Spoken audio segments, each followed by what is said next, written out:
morning, afternoon, whatever, you know what I mean.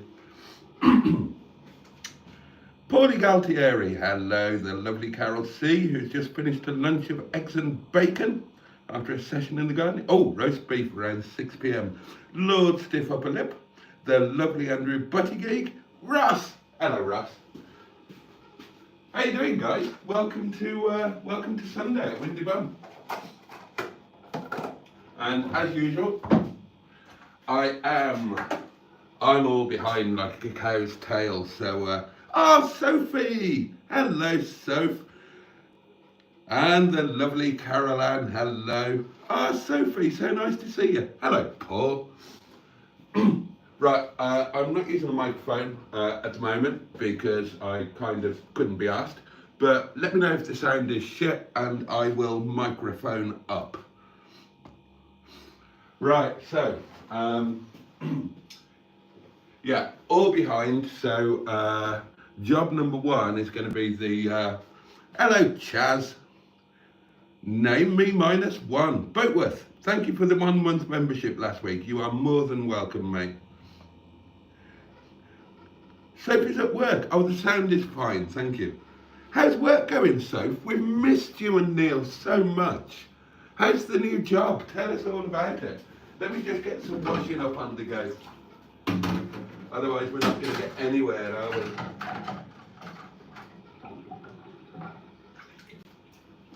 Where's my thing? Ah, there we are. Oh, hello. Russ is 4 glasses down already.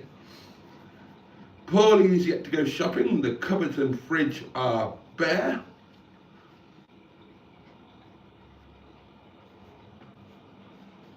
Oh dear.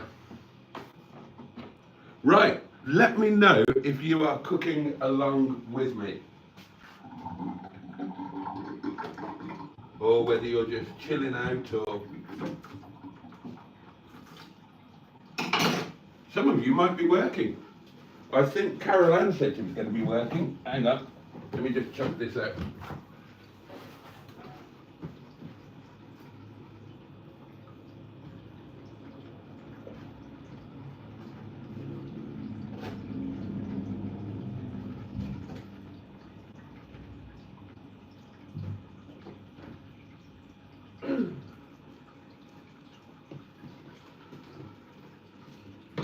It's been a really lovely morning. Do you want to come up a bit? There you go. It's been a really lovely morning here. It's just started to rain. Sorry about my hair, I'm just out the shower. But apparently heavy snow coming tomorrow night. So that's something to look forward to. Not.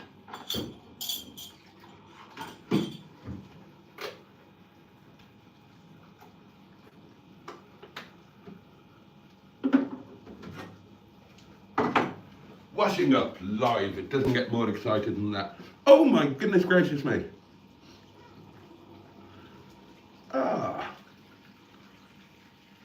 Russ, that is incredibly kind of you. Russ has gifted 5 channel memberships and they've gone to Thorn Hicks, Dave's Waffle House, Stephen Knight, oh Ian Hully, that's fabulous. And and the UK Singles Network. Oh, that's handy. That's handy. Russ, thank you very much indeed. Carol C's got a cup of tea in hand. Carol Ann has just made a nut roast.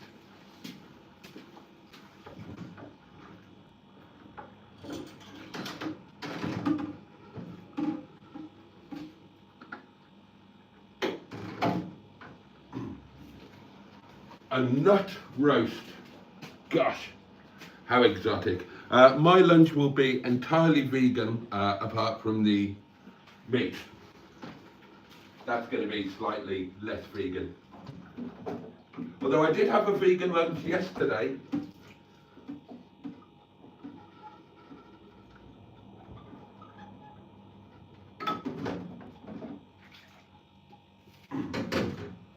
Oh God.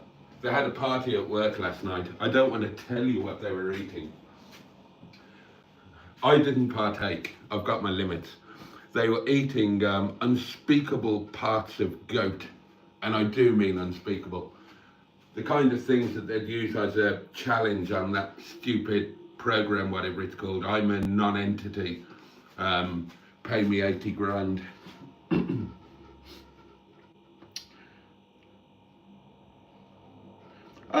Soph says that the job is really good fun. Picking customers' orders, packing them, putting Royal Mail labels on. Carol Ann has been working this morning. Good for you. Carol C is sat on a bum before starting more chores. Paulie is living hand to mouth, the choice between food, gas or electricity. Well, yeah, you're not alone there. You're not alone there. Congrats to the new channel member, says Andrew. I echo that. Oh yeah, well, it will be so. You're going to be really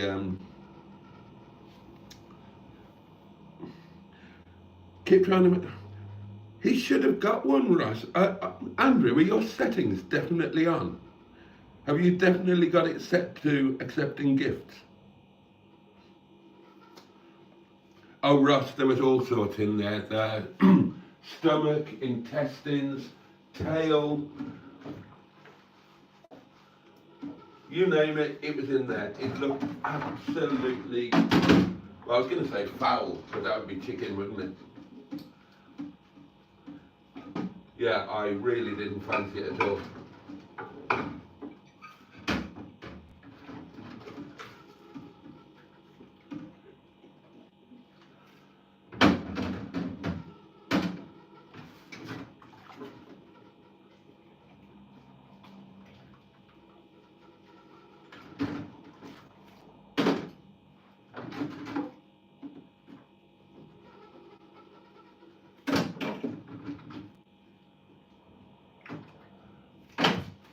Right, what did you have for, Christ, look at my hair. What did you have for breakfast, guys? My breakfast was my standard one slice of lavishly buttered toast and a nice, strong, large black coffee. Neil's okay as well. Oh, that's good. We're both working hard, but he's putting up, new bed shelves. If it's definitely set to accept, Andrew, I don't understand why you're not getting one. I mean, you're here all the time. Oh, unless you haven't got, there's one kind of YouTube account that can't, somebody needs to tell me what it is because I can't remember, but there is, if you've got a certain type of YouTube account, you can't get gift memberships. Somebody will know, it's a corporate account or something, I can't remember what it is, but somebody will know.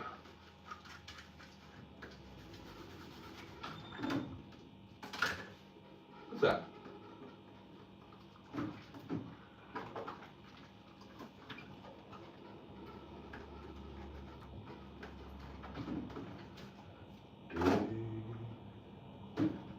Love, let me taste the sweet wine from your lips. That water's too hot, really. Maniac.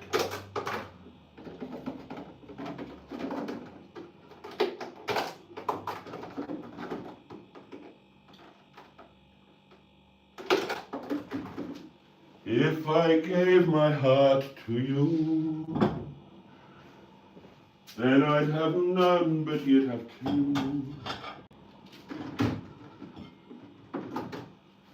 Sleepy, come down.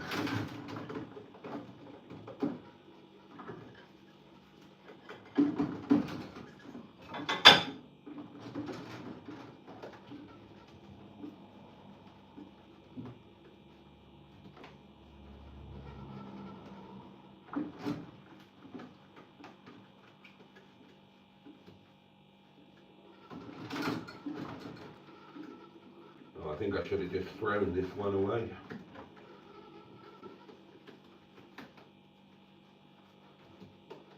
Taking a bit of scrubbing, is that? Yeah, that'll do.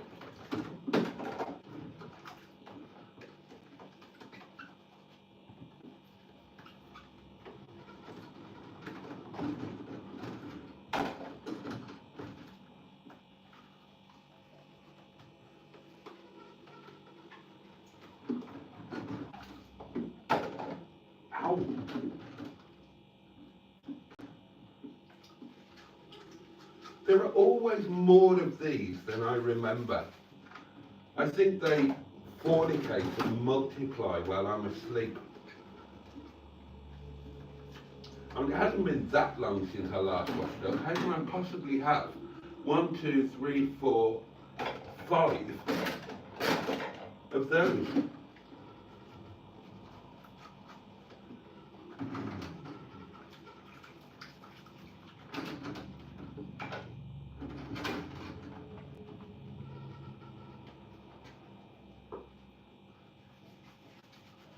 Has anybody had a look at the weather forecast for where they are? Is there anybody else who's expecting mad snow on Monday night? And I'm hoping that it is going to be Monday night because obviously Monday evening I'm going to be driving back from the yard, and you know what the roads are like. Well, those roads over the tops, they are no fun in snow and ice. Trust me, I've done it.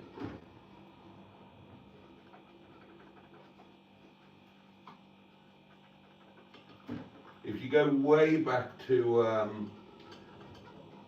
not last winter, but the winter before, when the channel was kind of new, there's a video of driving back from the yard in the worst conditions and coming across a horrendous accident. Some of those roads really are absolutely bloody lethal in winter.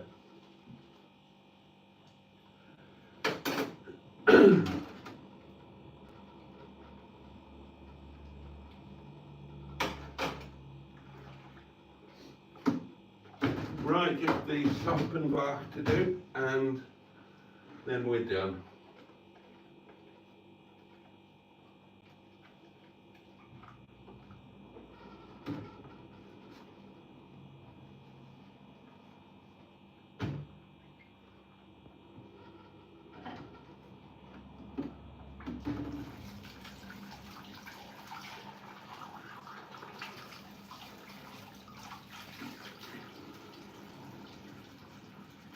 Right, get that rinsed off and then we can actually start making some lunch. I'm still busily planning the Snowdonia doings.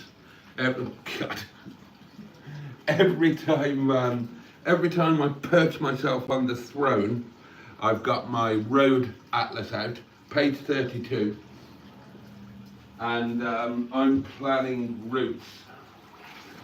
Obviously I've got the Michelin road atlas, and if a road is worth making a detour to drive because it's a beautiful scenic route or whatever, they colour it green. So I'm planning loads of routes around Snowdonia, and I'm going to make sure I take in all of the green roads. Why are you going out of focus? Put yourself together.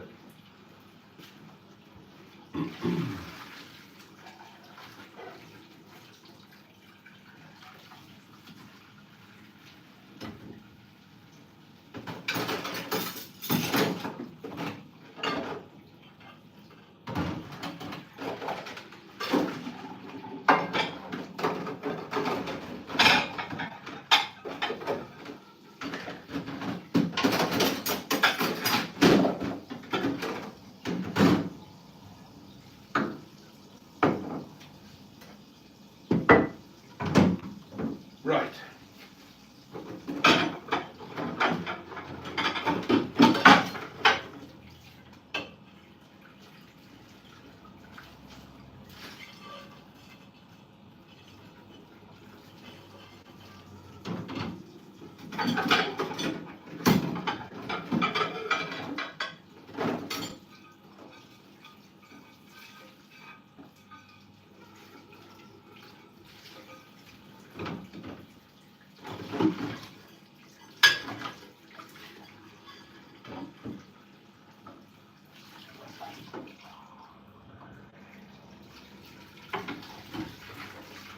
Just talk amongst yourselves. I won't be a minute.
If you're wondering why I'm washing these, you would not believe how expensive these are now. So these go back to the restaurant and are recycled. They cost a fortune now. Over the last 3 years, everything has just gone.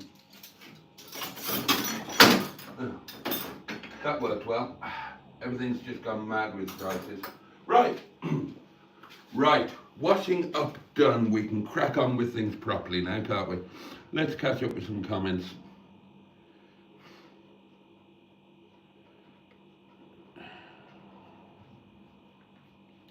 Chaz Brown had cheese on toast, a very late breakfast. Got up late. Carol C had a cheese scone with butter and a milky coffee. Ian joined us now, a channel member, Mr. Hully. Good afternoon, everyone. Happy Sunday. Carol Ann had a big vegan fry-up for breakfast with fried bread, of course. Outrageous. Fried bread.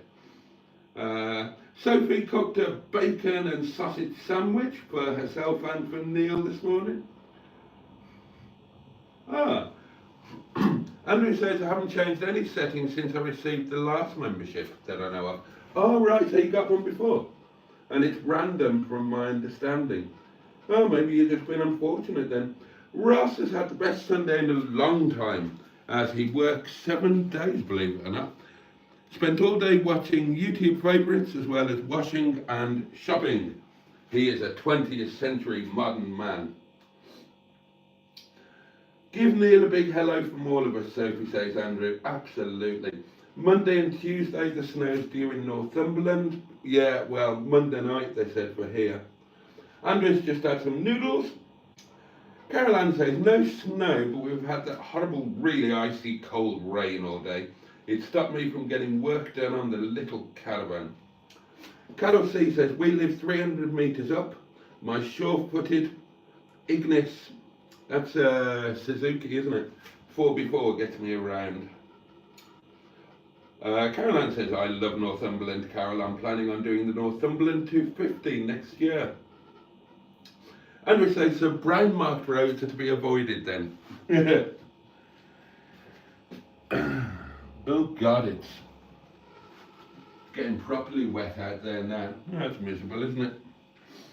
It's all the other silly fools on the roads that get stuck that are the problem. I agree with that, Carol C. Though, if you look at many of my driving to work videos in winter, the problem is never me. The problem is the roads get blocked by people who just aren't terribly good drivers, if I'm honest.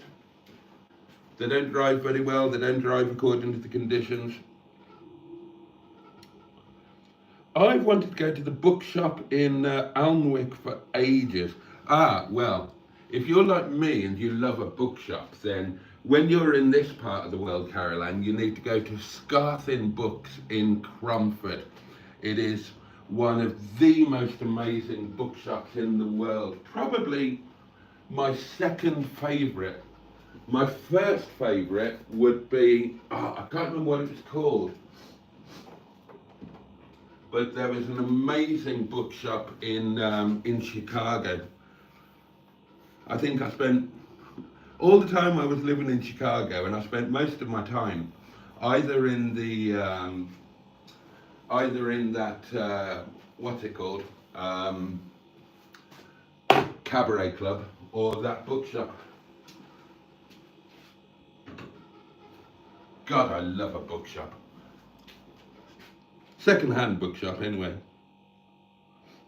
Thanks for the membership, says Ian. Adrian is with us. Good afternoon. Northumberland is such a big and varied county, says Carol C.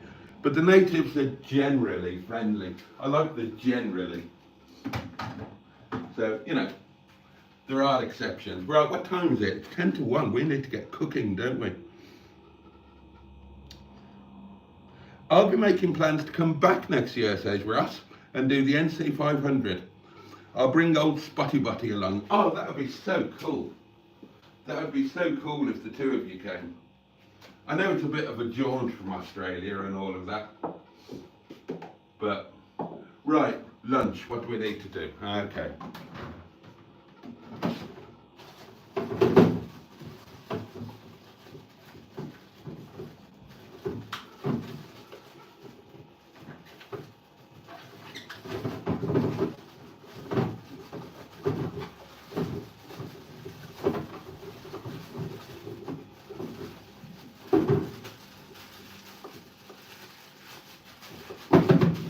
Get that away. Okay, first thing we need to do then is to select a potato po. How many potato poes do we want? I'm thinking just one, and I will cleft it in twain. I think this one. That looks quite a suitable potato po. What do you reckon?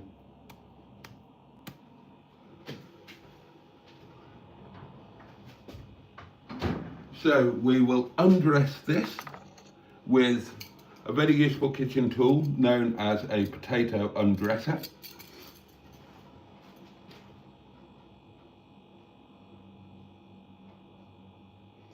Carol Ann says, I'll stick to the one near you, Boaty. Chicago is a bit too far. Yeah, it is a bit of a schlep. It was a fantastic book show, though, honestly.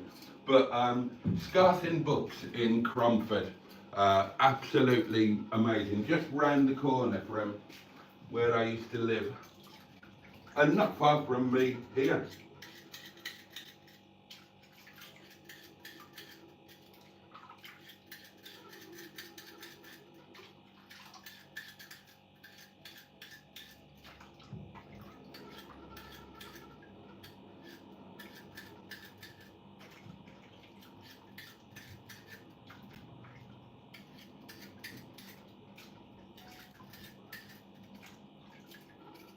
Pardon me going quiet while I just undress this potato. Careful approbation is required with these things.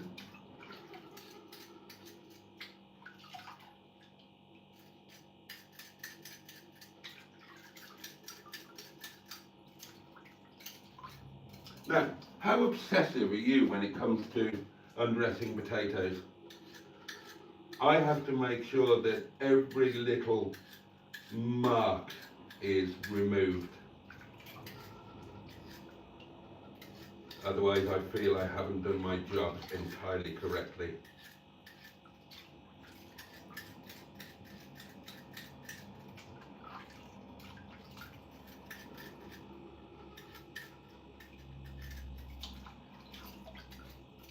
Nearly there.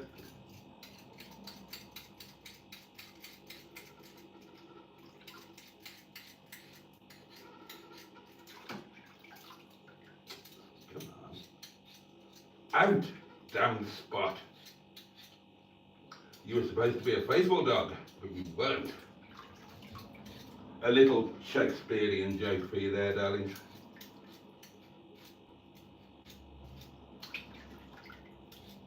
Oh, balls, that's close enough. Can't be bothered to go any further with that.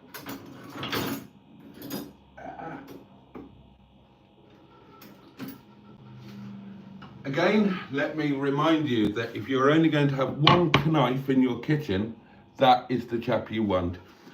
It's known as a tomato knife, but honestly, it will pretty much do anything, including clefting a potato po in twain, which is what I've just done.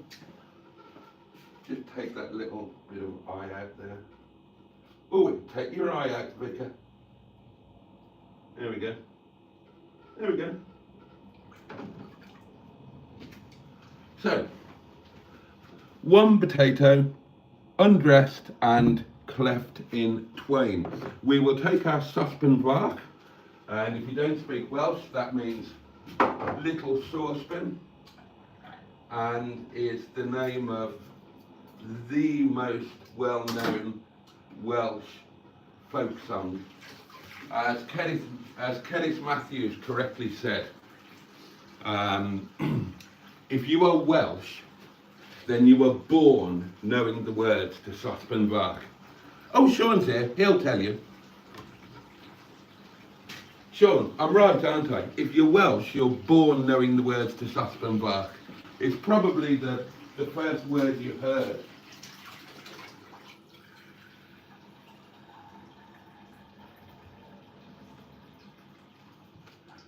Right, I filled the Sospen Bach with moist water, as you can possibly see. And to the Sospen Bach, we will now apply some heat.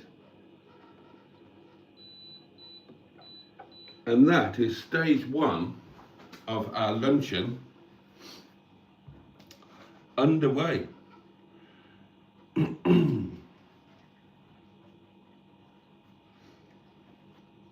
I'll need to sort a passport, says Andrew. I was going to go to the America back in 2016, but that fell through, unfortunately.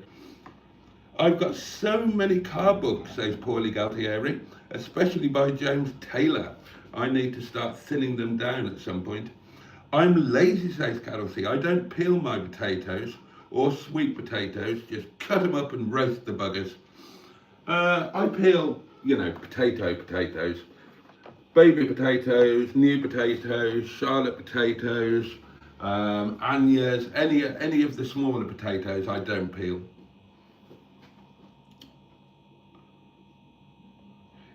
It's that mad again, says Sean. The only Welsh song I know is Road Rage, says Ross. Oh God. Well, the lovely Cerys Matthews. Catatonia.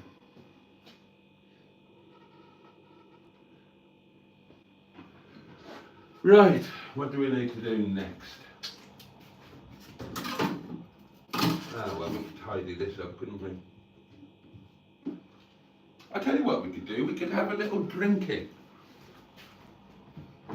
I could do with a little drinking. There's a glass with some solid water in it. Oh, I'm running a bit lower on the good stuff, darlings. I need to stock up on that.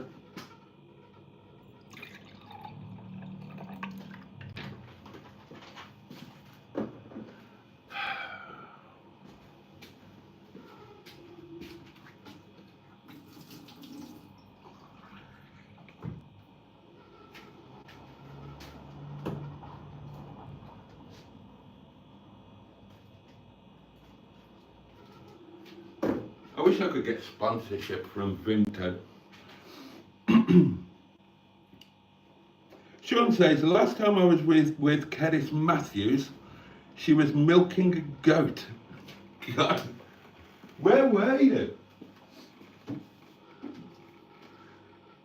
The last time I was with Cerys Matthews was BBC Cardiff. God, that was a while ago though.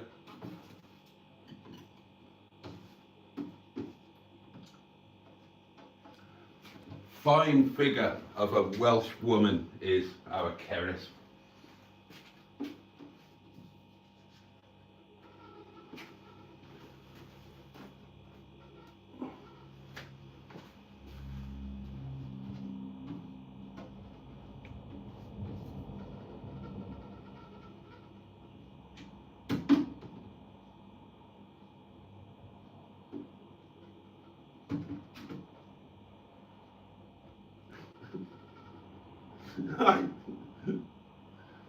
I'm really quite keen to know now, under what circumstances Sean was with Cerys Matthews when she was milking a goat.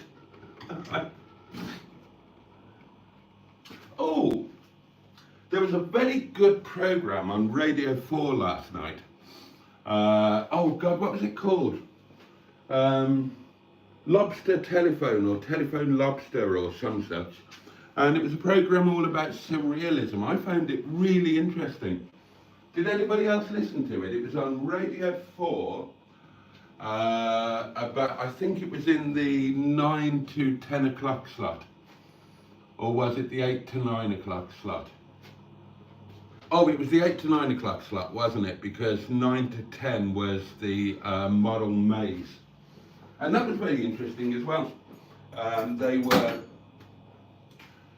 They were talking about Jamie Oliver and the fact that he's had to withdraw his latest children's book.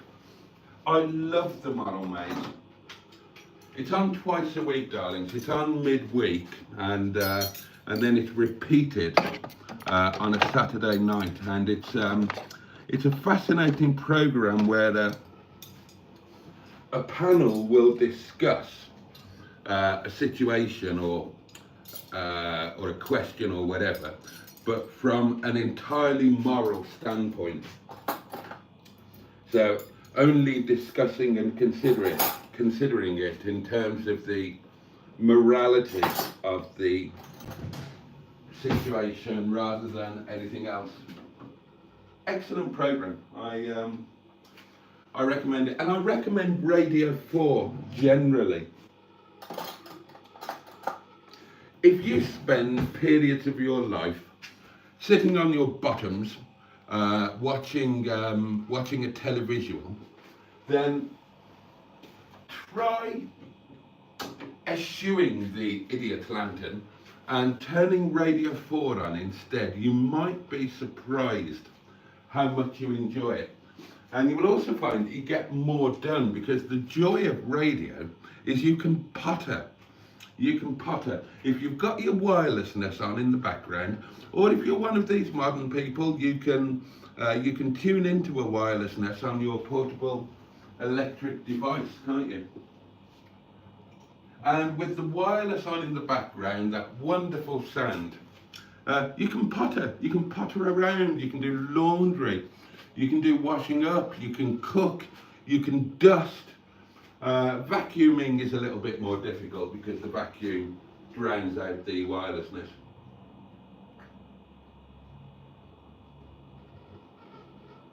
Oh, that's nice.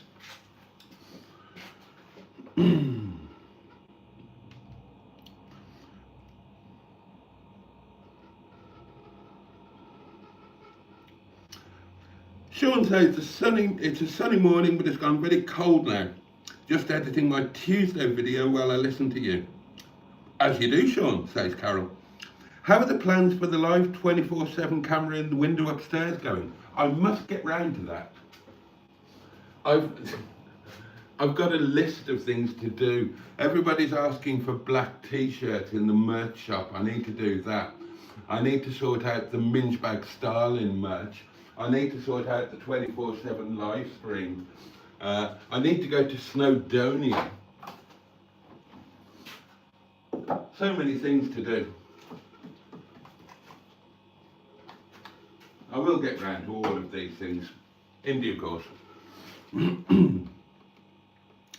Vimto, the wine drinker's day drink. Sean says, I think we're filming at a farm just outside Cardiff for children in need. No. Oh, you see, Carol says, on the list along with black t-shirt and a mug with an unspeakable name on it. Yeah. I am currently drinking fizzy Vimto, says Caroline, and I've got a bottle of Prosecco chilling for afternoon drinkies. Oh, well, you see, we are Vimto twins. Cheers. Cheers, Caroline, and cheers to all of you. Vimto, the drink of champions.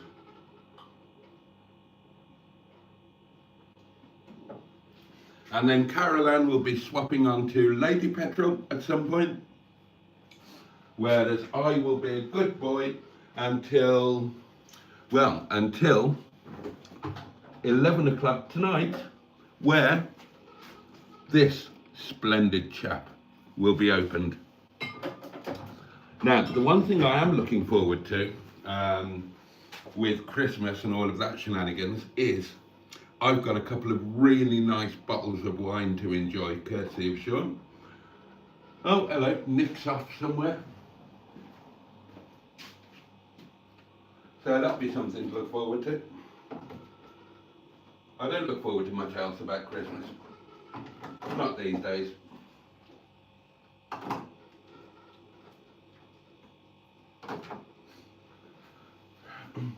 Oh, Ross, you did it again. Bless you. Oh, and he still didn't get one. BBC Radio 4 lobster telephone. That was it. Thank you, Sean. Oh, Ross has done another 5 memberships. That's incredibly kind. Desperately trying to get his friend Andrew to have one, but it's not working. It's not working. The YouTube algorithm has got something against our mate Ivor Boaty. What's going on there? So the memberships went to the lovely Mike, Classic Wheels Wales, the Equalizer Media, oh, Paulie Galtieri, oh, Carol C, that's lovely, and Paul C. Oh, that's brilliant. Thank you so much, Russ. Thank you, says Paulie Galtieri. Thank you, Dino Dad, says Carol C. Classic Wheels Wales, says Ross. Yeah, our mate Mike.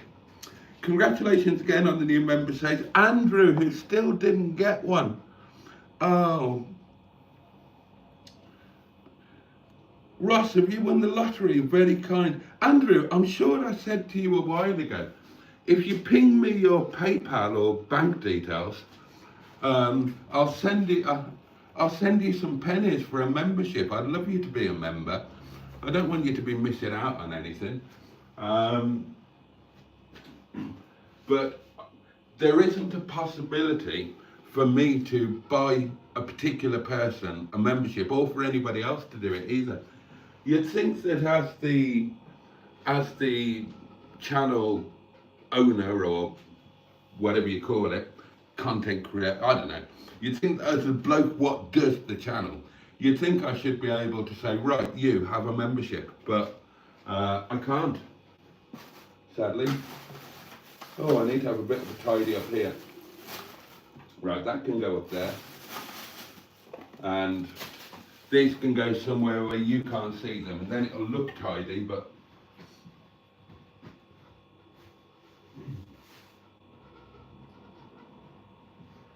you won't know that I've just moved the bits of crap to a different place. Oh, what's happened there?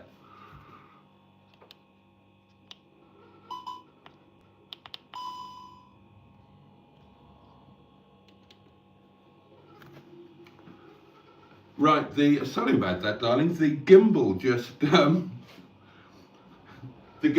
decided to commit suicide. I don't know why. It's got a full battery. Minge bag merch? Nice, says Peter P. Don't worry, Ross. I really appreciate you trying, says Andrew. Yes for black t-shirts. Vimto always sounds like a polish, says Sean. Hot Vimto with a shot of whiskey and some cloves is a good winter warmer. I've fallen over, says Carol C. Wonk alert, says Ross.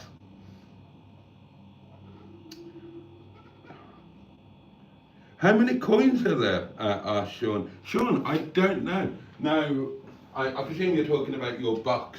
I don't know because I haven't counted them. That would be cheating. You are actually on the wonk. You'll just have to stay on the wonk. It's a Sunday, it doesn't matter. Boaty, did you pound the box last night? I did, Andrew, and I did it on camera. I'm afraid you were just not watching when I did it. Other people saw it, so it was officially done. But after I needed some coins for the float. The restaurant till was devoid of pound coins last night. So there's another £5 note gone into Sean's box. And 5 of the pound coins have been removed. So there are now 2 fivers in the box, as well as however many coins are in there. Right, what else do we need to do? Oh, not again.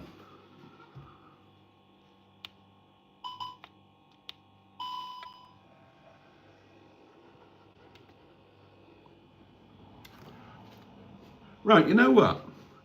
It looks as if the battery is kind of dying. And if it is, I'm annoyed with that because that is a fully charged battery and it's supposed to last for about 6 hours. So I might need to get in touch with DJI and that gimbal might need to go back. Now obviously we can't have this carrying on, so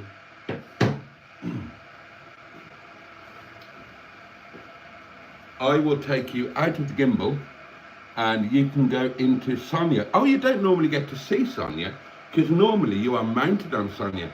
This is Sonia, my small but perfectly formed live stream tripod, and it is named after a lady called Sonia who is also small but perfectly formed, or at least she was the last time I saw her.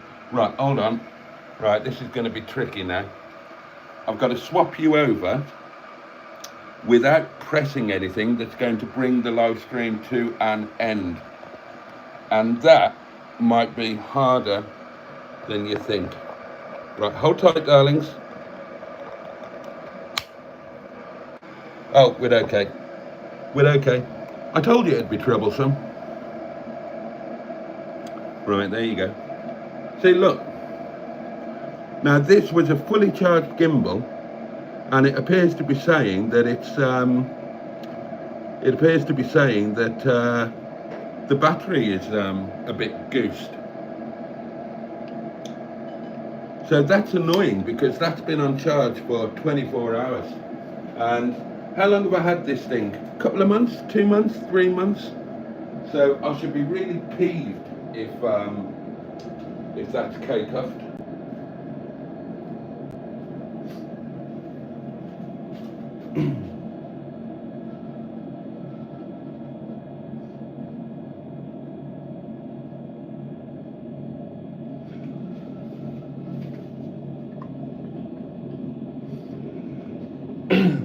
I saw it this morning, says Carol C, talking about last night's live. I was sleeping last night. I saw your comment, Carol. Merry afternoon, lovely people, says Diane Sturdy. Sean very kindly gifted a membership. Oh, and it still didn't go to Andrew. Oh my God. It went to Peter Plus. Thank you, Sean. That's very kind.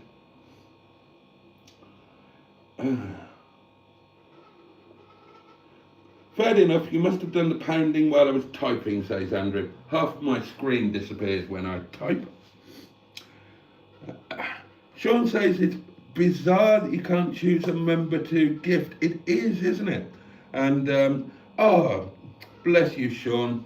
Sean is on his second consecutive month now of being a member again. He was a member before as well, but then there was the old demonetisation thing, wasn't there? Gosh, that seems like ages ago now. Ashley Stewart is with us. Good afternoon. Right, okay, what are we going to do now? What did I boil that kettle for? I didn't need to do that.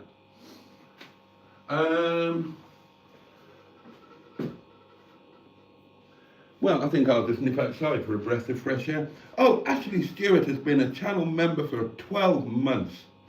Thank you very much indeed. Is nobody else cooking along with me? Right, I'll tell you what we'll do.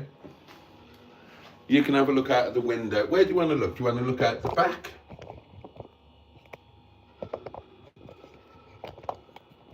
Or would you like to look out of the front?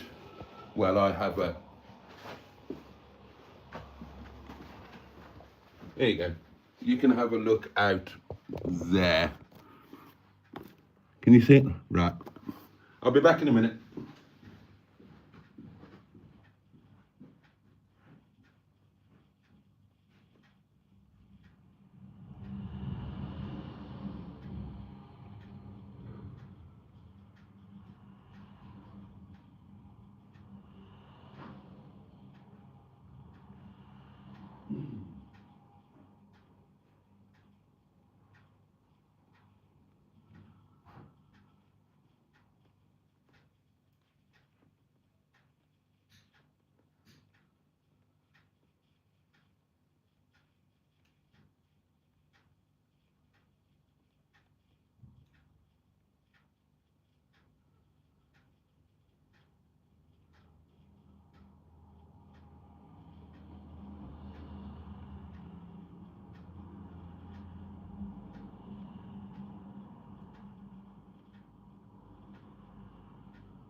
Right then, darlings, you can come back.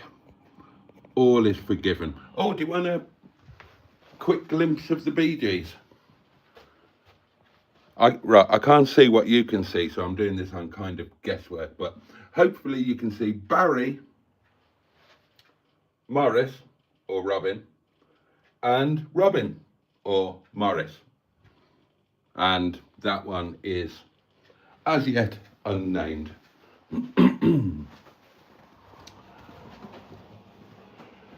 Right. Pop you back there. Oh, the potatoes are potatoing.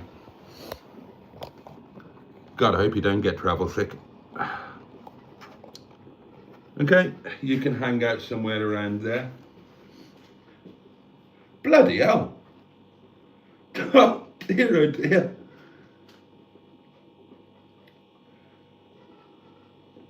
Oh my God. Oh, come on, Andrew's got to be one of these. Andrew's got to be one of these. Come on, Andrew, Andrew.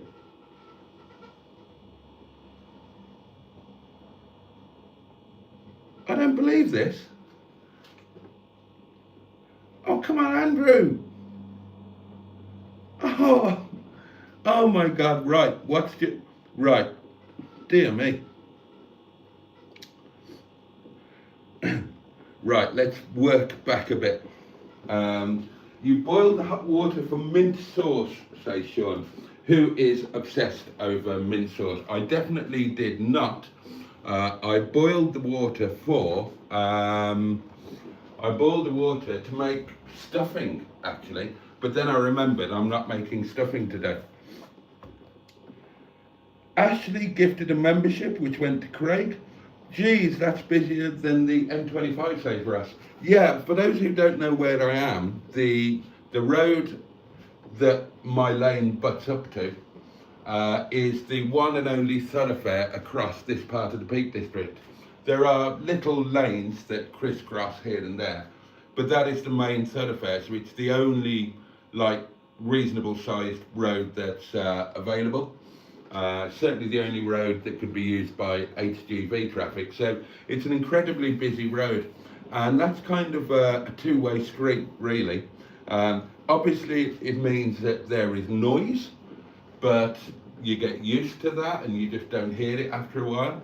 But that's the negative. The plus side is that obviously we get really extreme weather here in winter, and normally the main road is clear. That it might be closed for 12 hours or something in really extreme weather, but generally speaking, because it's the only thoroughfare, they do a good job of keeping it clear.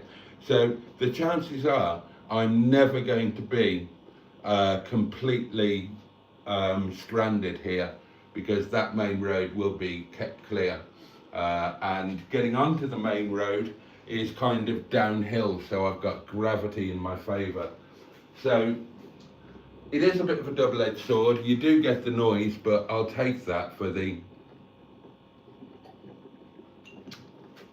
knowledge that I can't get stranded. They're all going to do their Christmas shopping, Bakewell, Chatsworth House. Yeah, well, where you were, if you travel to the right, Chatsworth House is 4 to 5 minutes drive just down there, as a lot of you know. Got to dash off and actually get some shopping, says Paulie Galtieri. Thank you for the very kind gift of channel membership. See you all later tonight, and Boaty, enjoy your Sunday lunch. Paul says they'll be going to Bakewell for the wonderful fish and chips. I don't know of any wonderful fish and chips in Bakewell. The best fish and chip shops around here, well, there is one. There's the Toll Bar at Stony Middleton, and that is Liam Gallagher's favourite. You'll see him there, and that's very good. But the best is Robinson's of Cromford. So if you want a really amazing treat on a Saturday lunchtime or something, go to Cromford, go to Scarthin Books, buy some books, have a cup of tea in the cafe there, and then get your lunch from Robinsons of Cromford. You won't regret it. I'd have to put a shotgun to that clicking clock, says Ross. No, no, no, no, no, no. No, the sound of a ticking clock is like mother's milk. It's like Radio 4 on your wirelessness. That's the kind of thing that you want in your cottage. Sean will tell you. Sean's got a proper clock. And then talking of Sean, he incredibly kindly and generously gifted no fewer than 20 memberships. And you would be forgiven for thinking, I'm going to sit down while I read this. You would be forgiven for thinking, would you not, that Andrew would be sure to get one of them. And I don't think he did. They went to James Ray, Vivian Bulverhide, GUU, Dav Flab, Marta Train, CQ312 Interior, Sarah Hicks, you know who I am, and ironically I don't, Finley Plimpton, Matthew Bean, Charlie Snow, James Davis, Boris Balkin, Perry, John Harding, 1979, Cars and Stuff, Gabrielle P, Millwall Nutter, Woodstock, Toe Cutter, and Thomas Drury. And no, Andrew, I don't believe this. I don't believe this. Oh. God, what's going on there? Ross says, Sean, that's awesome it is. It's so generous. Thank you so much, Sean. Diane says, you're a very generous person, Sean. He really is. He really is. Sean says, maybe Andrew hasn't opted in to receive a gift. He says he has, Sean, because he had one before. So unless he's opted out by accident. Sean the legend. I did an update on YouTube not long ago, says Andrew, but I can't see if that buggered up the settings or not. Everything seems okay. I love ticking clocks, says Diane. Ross says the proper clack is like Japanese torture. So generous, Sean, with a big old heart, says Caroline. And Caroline goes on, ticking clocks send me insane. Caroline says, I highly recommend Robinson's Chippy. I live just up the road. Excellent fish and chips. Oh, whereabouts are you, Caroline? You wouldn't have been far from where I was then. Which way are you? Are you Cromford way? Or are you heading towards the Bath? I used to live directly opposite Masson Mill in the National Trust cottages. You'll know where that is, you're local. And if you don't fancy chippy lunch, if you're in Cromford, or if the chippy is closed, which God knows it normally is, you can go into, I can't remember the name of it, but on the other side of the road, there's a kind of tiny supermarket, convenience shop kind of thing.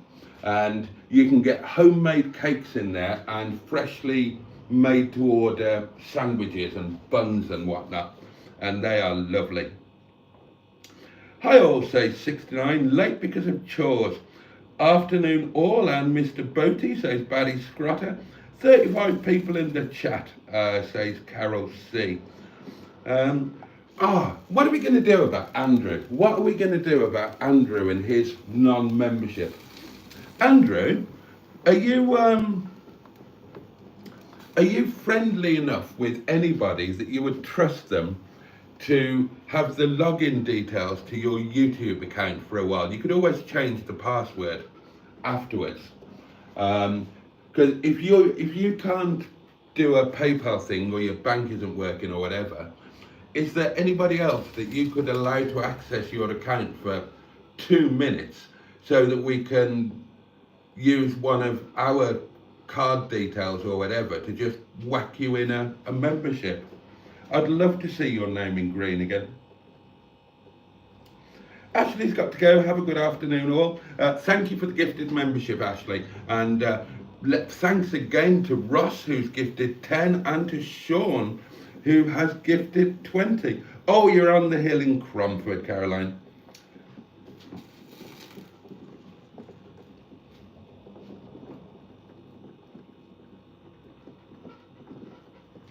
on the hill in Cromford, heading towards Black Rock, and the wonderful Steeple Grange light railway, and then heading on into Wirksworth, where there is a fantastic little cinema, if you enjoy that kind of thing. I just need to give this a little wipe, pardon me. There we go. Right, so we're just boiling the potatoes. I have got a head, look, there it is. We're just boiling the potatoes until they start to go all fluffy at the edges, and then we're going to bang them into the roasting doings with some nice infused and seasoned olive oil, and the potato edges will get all lovely and crispy and crunchy, and so on and so forth. What else do I need to do? Oh, I haven't told you what we're having for lunch, have I? We are having, darlings,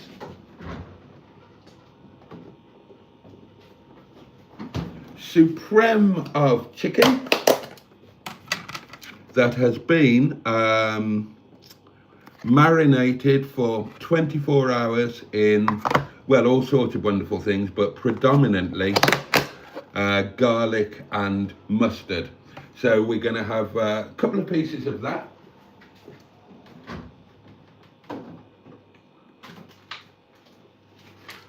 We're going to have a couple of little chipolatas, make your own jokes. We're going to have fresh green beans. We're going to have roast shallot, roast potatoes, obviously, and Yorkshire puddings, darlings. And we will have the pièce de la résistance, tracklement. Look at that. Strong horseradish cream. This is the gear, darlings. If you haven't tried it, then do yourselves a favour. Right. Now, it's a bit of a poor example of a shallot, but it's the only one I've got left. So we need to top and tail it and undress it. Ready for roasting, and then we'll need to chop the beans up and all of that. Oh, and we'll make a nice gravy as well, of course. I've been to Cromford Mill, says Carol C. I'll have to do a deep dive into the YouTube settings to see if anything has changed, Boaty. You don't have to go that deep a dive. You only need to go into,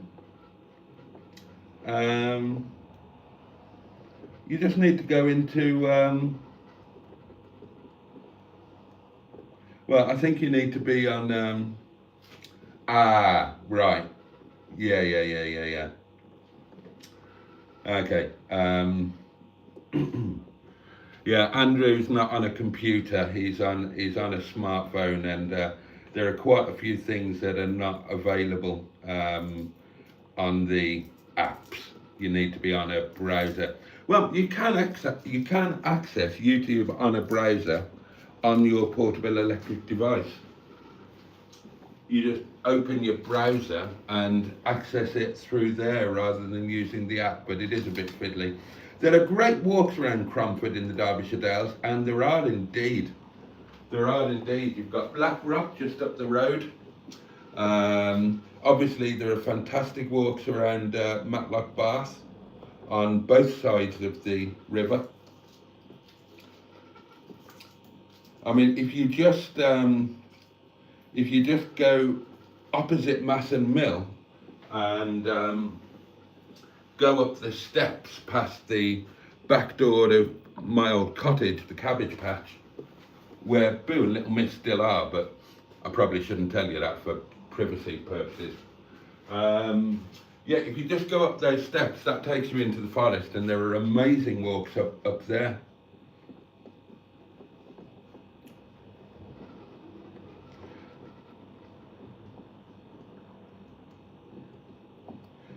Barry Scrotter says, I've got fish in butter sauce, Veg and potatoes today, not the typical Sunday lunch, but it will do. What time is it on the table, says Carol C. Well, we will aim for, I was going to say we'll aim for 2 o'clock, but that's not going to happen, is it? We'll aim for Chinese dentist, 2:30. Oh, I love horseradish, says 69. Well, that is the daddy of horseradishes. Oh dear, yeah, Barry's having a bit of a time of it with his good lady. Oh, sending sympathy there.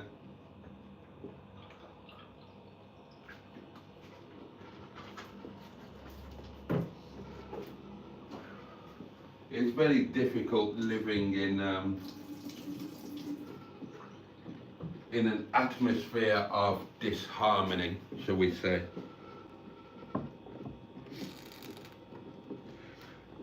Emma says,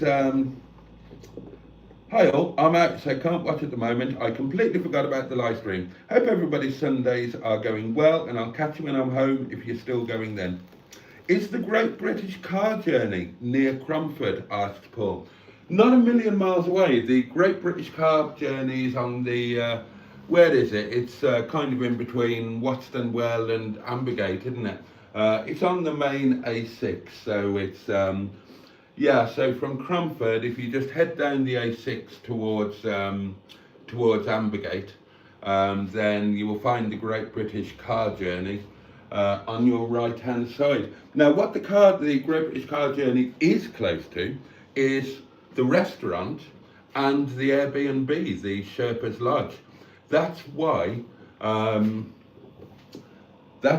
had the idea of having a package which includes a classic car with the Airbnb, so that if people wanted to have a car, a little modern classic to toodle about in over the weekend, or to visit the Great British Car Journey, they could do that. And I was thinking of using Windsor Davis, but there is somebody who is interested in doing a deal on Windsor Davis.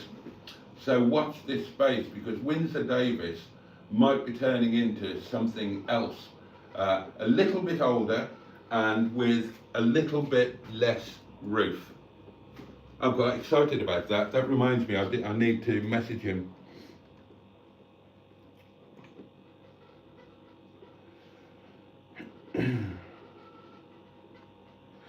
Sean says, Andrew, on mobile, click on the green box above, showing the gift icon.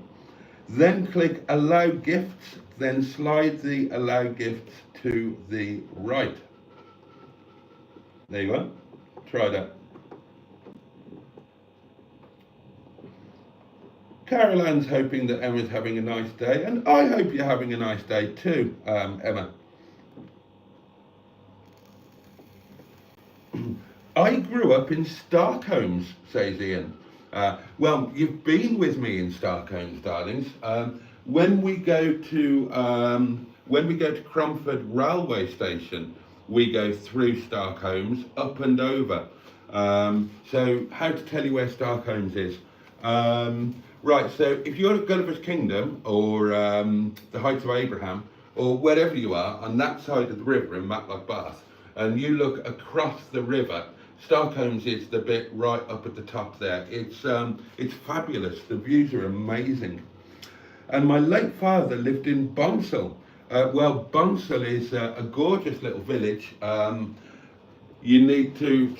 from Cromford, you would head up the Via Gellia, and Bonsall's up there on the right hand side. 69 says my dad was from Wombwell.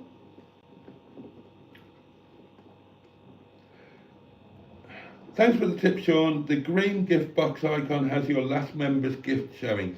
Yeah, that's all I'm getting on there. There's, oh gosh. Oh, I wish we could sort Andrew out. Can't think of a way. You must have do you not have a working bank account, Andrew? And a debit card? So that we could just send you a couple of bob and you could just sort it out. Oh, mind you, you've got to be on a computer to join, haven't you? You can't. Oh God. Oh, it gets complicated when people have only got the app. Oh well.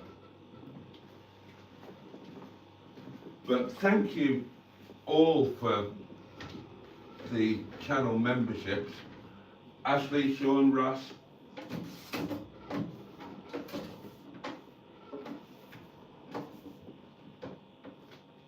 It's incredibly kind, and it's frustrating we can't get Andrew sorted. Oh, the Sherpa's Lodge. That's a cool name. Says Ross, who came up with it. But yeah, credit where it is due. It is a very cool name, Ross. Now, which olive oil are we going to go for? I think we'll go for the Classico.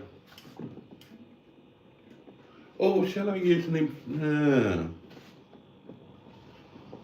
No, I won't. We'll use that.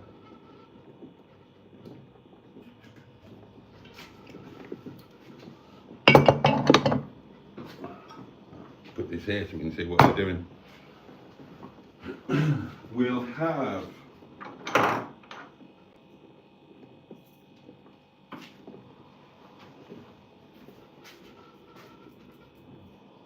a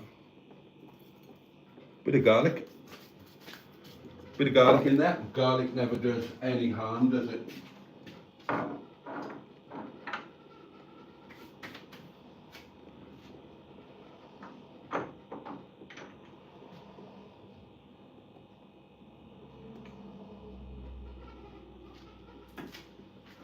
No, I won't do that one. I won't. We'll have just a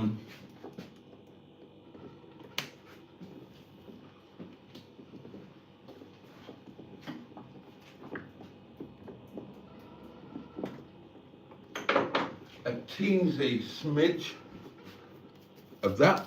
My hands are clean, by the way. And then we'll just season it.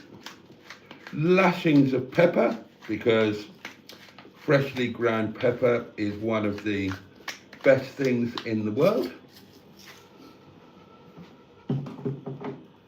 And just a tiny bit of salt, because too much salt is not good for you. It hardens the arteries. Getting Keith Floyd vibes, says 69. The Sherpa's Lodge and Spa, says Peter P.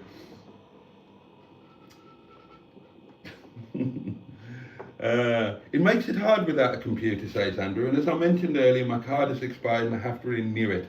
That puts a spanner in the old what's it. Who remembers the Galloping Gourmet? I do, 69, and I'm trying to remember his name, and I can't. But yeah, I do remember him. Keith Floyd was an absolute hero of mine. You had to love old Floydy, didn't you?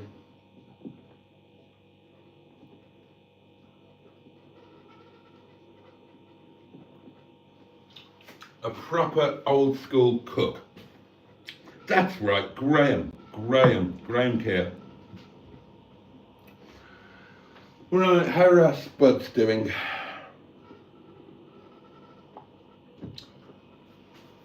Right, let's get Toven on.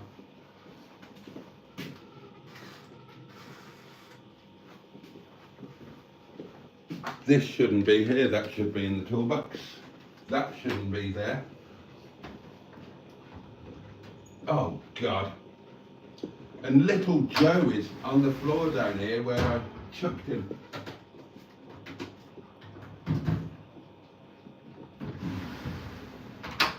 Oh, hang on, I need to disappear for the comments a moment while I do something. Graham Kerr, that's right, Sean, you've got it. You've got it. I'll be back in 2 seconds.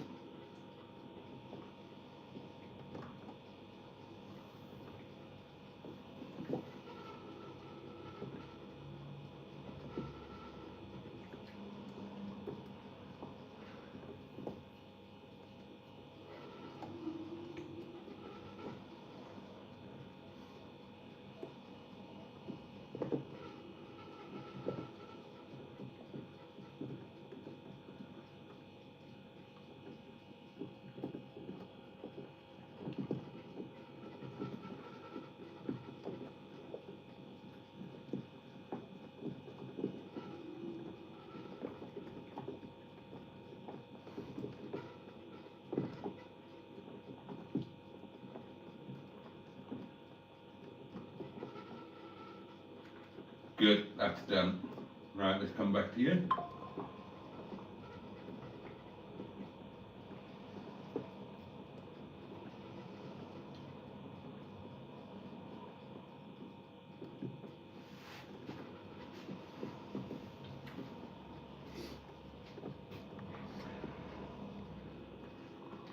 Jamie Oliver over here on TV apologising because he insulted an Aboriginal tribe in his book.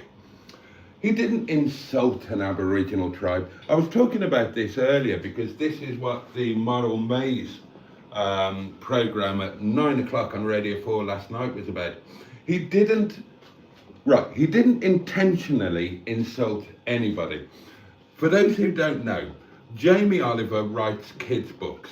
Now, his most recent book, which has since been pulped, retracted, whatever you want, taken off sale.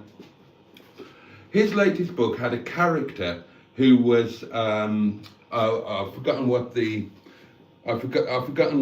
proper term for it is.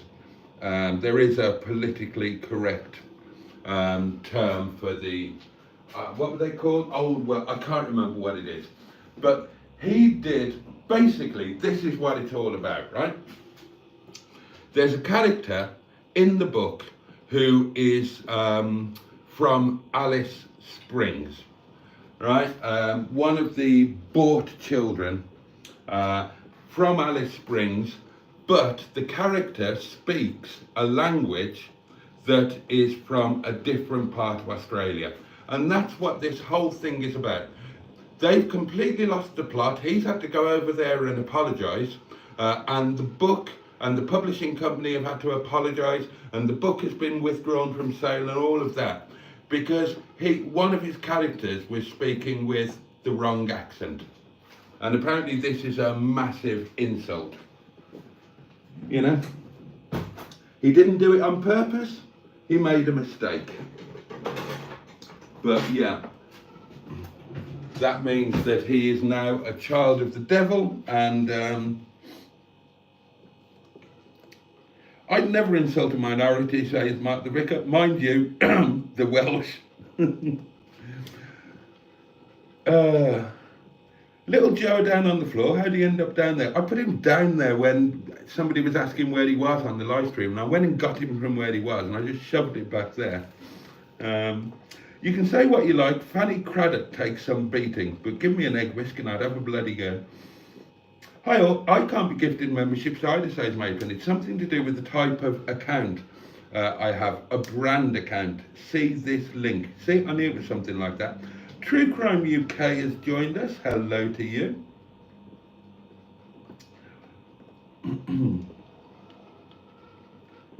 Oh, First Nation, that's right, Carol C. Well done. Well done. Right, I think these potatoes have gone as far as they need to go. We'll transfer them into the roasty.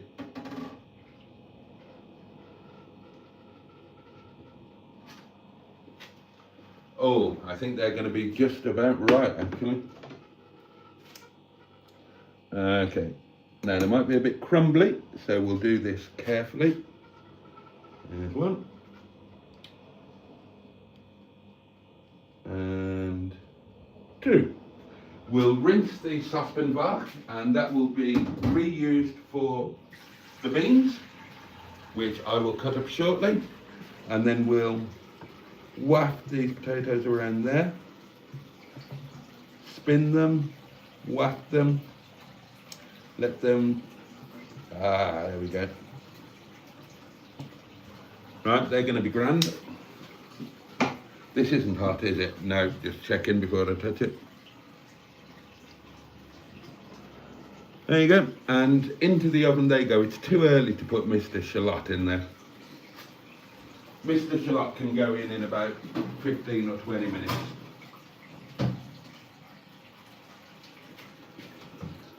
Excellent, so that is our spuds in. Next job is going to be wash the beans, top and tail them, chop them up.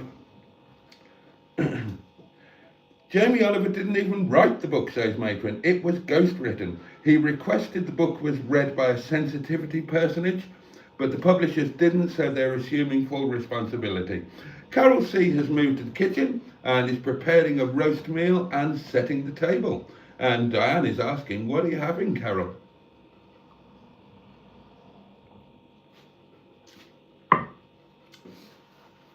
Right. Oh, hello, I'm being ping-ponged. Who's that? Oh, Tom HT. Possibly not, Tom. Depends how the it depends how things go with the Airbnb. If things go according to plan, I'm not going to be here weekends in December. I'm going to be at the I'm going to be busy at the Airbnb trying to get that ready for a New Year launch. It's not going to happen. It's not going to happen any sooner than the New Year, is it? And it might not even happen for the New Year. We will see what happens on Monday, darlings. No point in trying to second guess. Oh, I've lost a subscriber. Bugger. Oh, but last night's live stream wasn't demonetized. Oh, that's good.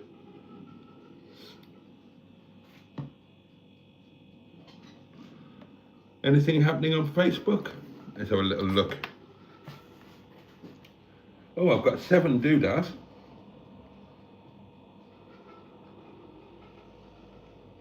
The man from Del Monte.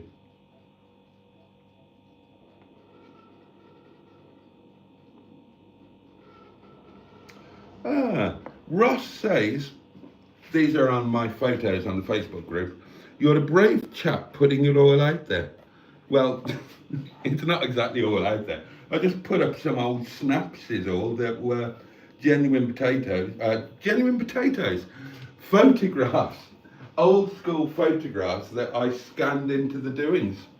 I don't think that's brave, is it?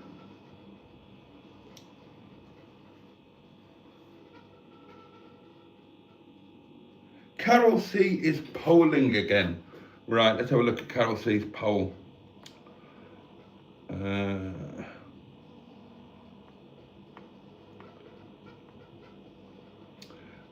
Okay. What daytime activity should we do during our first community get-together?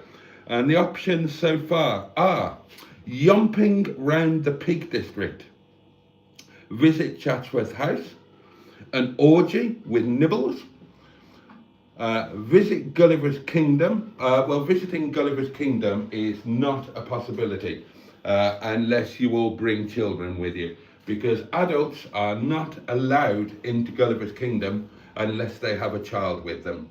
So if you all bring a child with you, then fine, we could do that. But if you haven't got a child, you're not getting in. Them's the rules.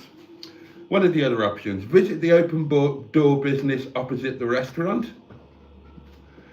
Yeah, for those who don't know, there is, whatever you want to call it, a brothel, a massage parlour, a knocking shop, call it what you will. There's a very old and well-established knocking shop almost directly opposite the restaurant. Pottering, suggests Tracy P. Lunch is Jim for fuck's sakes offering. Transcendental meditation is Steve Wilson's offering of choice. Ross is on to his 5th glass of red, that's just been poured. Carol C has 4 grandchildren, they live in Derbyshire. Oh, could so that would be 1 for you, and could 3 other people borrow one of the other 3? I mean, I think you all know how much I love Gulliver's Kingdom, darlings. It's no secret, is it?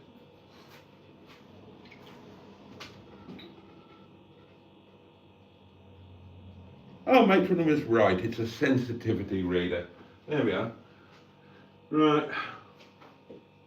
I'm just going to go and check the garden to make sure everything's okay there. Oh, it's a bit wet.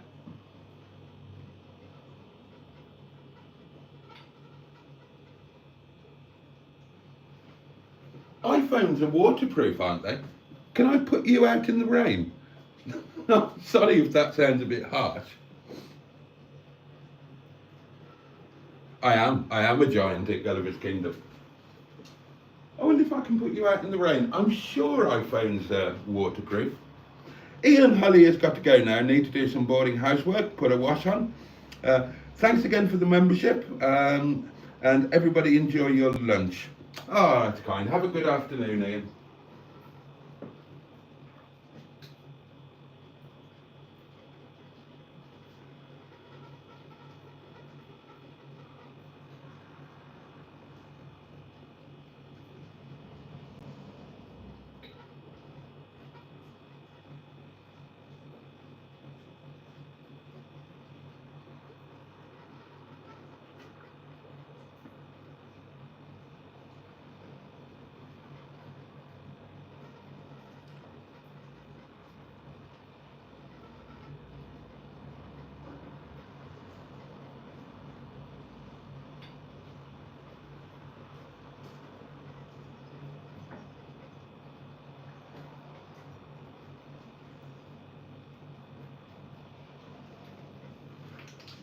Well, it's not absolutely persisting down out there, but I need to learn how Boaty makes a single cigarette last an hour.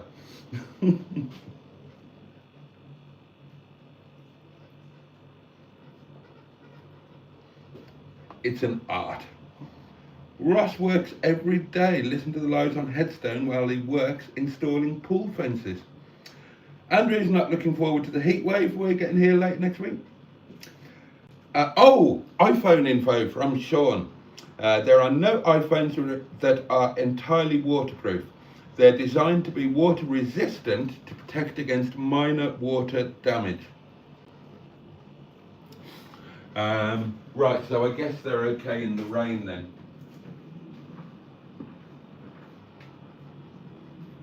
That's one of those nebulous things, isn't it? Because, you know, minor is a subjective term.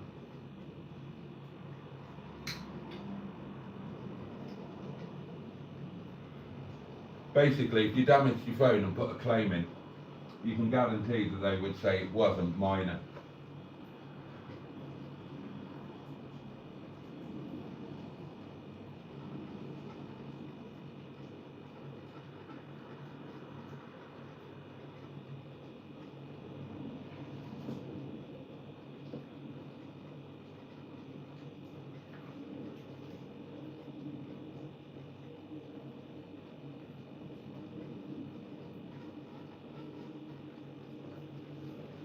I am going to have to speak to, it is a bit wet out there. I am going to have to speak to DJI tomorrow about the old gimbal. I'm a bit vexed about that, but I'd like to speak to them anyway, because, you know, nothing dentured, nothing gained, darlings. And I did think I'd try and blag a bit of channel sponsorship from them. I've got their gimbal microphones. I thought might be worth a blag to try and get one of those handheld camera things, not the latest one that's really expensive, £650 or something, but the one before, the Pocket 2 or whatever it was called. See if I could blag one of those on long-term test in return for a bit of product placement and a sponsorship slot. Worth trying. As I say, nothing dentured, nothing gained. Boaty, will you be wearing your socks tomorrow? I will, Carol C. I will be wearing the Marks and Spencer's thermal socks that Carol very kindly sent to me. Because tomorrow, in the yard, it's not going to be warm. Right, let's prepare the saucepan bach for the beans, and then let's prepare the beans.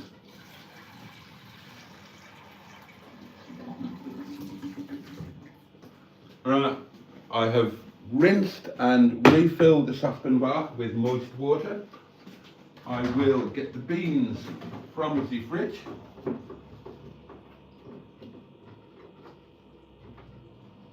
Now, I'll be honest with you, darlings. These beans are from last Sunday, so they are not as fresh as they might be, but they'll be fine.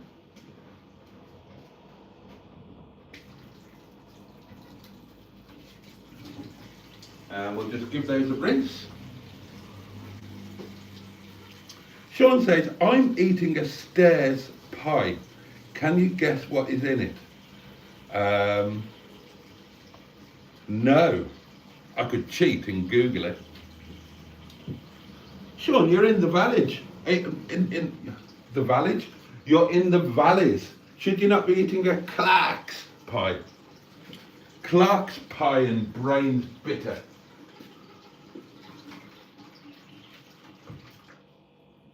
Those are the staples. Or chicken off the bone, half and half, down Caroline Street. That's what you want. Ooh. We'll just top and tail the beans. Actually, if I move that there,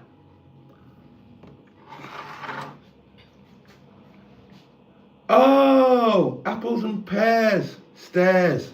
Yeah, right, that's us being sick, darlings. We should have got that. Stairs pie, apples and pears. 11.5. Oh, still haven't done the Gavin and Stacey thing. When's the Gavin and Stacey episode coming out? They were filming it this year, wasn't it? Is it this Christmas? It's coming out. That's Cardiff. Yeah, but Cardiff is bottom of the valley, isn't it? Oh, hello. Oh, these are sounding good. The potatoes have begun making a noise, darlings. Oh, have a look at these. Ow, shit. Let's flip them.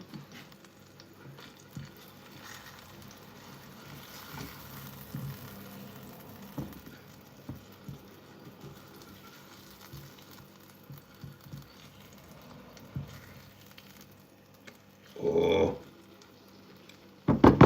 check those out. Oh, smelling fantastic. What time is it?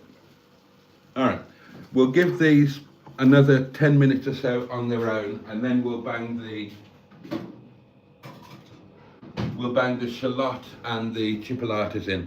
Right, so we've washed the beans, we've topped and tailed them, and now we just need to cut the buggers up. Oh, I just didn't want here, so bugger in about. These are stringless beans, if you were wondering why I'm not de-stringing them. I'm not de-stringing them because they are stringless. Now, today I'm going to do the beans in the way that my grandmother used to do them for a treat, right? Cook them in the normal way, you know. Now, beans grow above ground, so they go straight into boiling water. Remember the rule, if it grows below ground, into cold water, oh, that's a bit floppy disky, isn't it?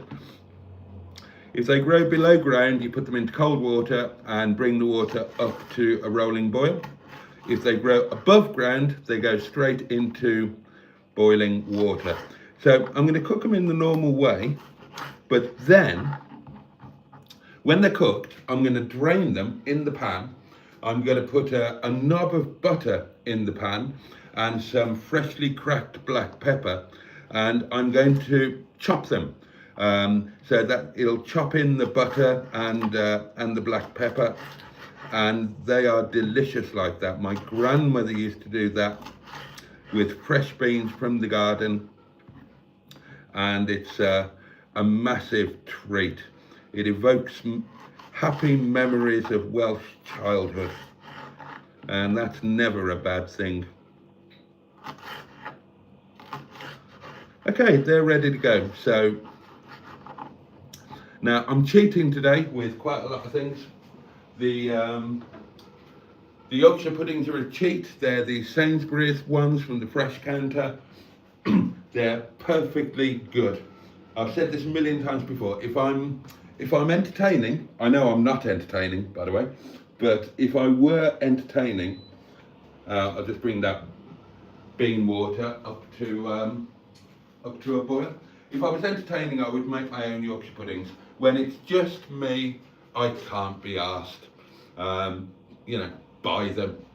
Buy the good ones, not those awful frozen ones which are utterly tasteless and just generally awful. Buy some decent ones. They're not massively expensive. Um, these were, see, they're decent little ones, and they were £1.80 for a bag of those from the fresh counter at Sainsbury's, and you know they are perfectly good, darlings. So they're going to be a cheat, and the gravy is going to be an absolute cheat. Again, if I was entertaining, I would make the gravy. If I was entertaining, I'd be cooking. I would be cooking a roast. You know, roasting a joint of meat. I'm not. I'm using that chicken which is already cooked. I just need to warm it through. So can't be asked to. Hello. Oh God! Right outside my window. Lovely. Yeah, I'm just going to cheat. I'm going to use that stuff there, and I'm just going to. You can improve it by just bunging some bits into it. You know, chuck it in the pan, throw some wine in.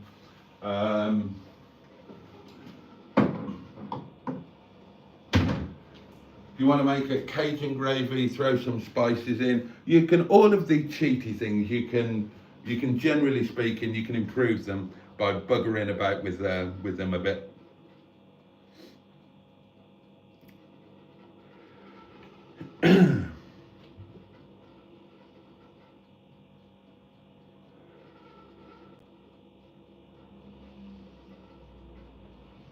Half a dark in the arms park.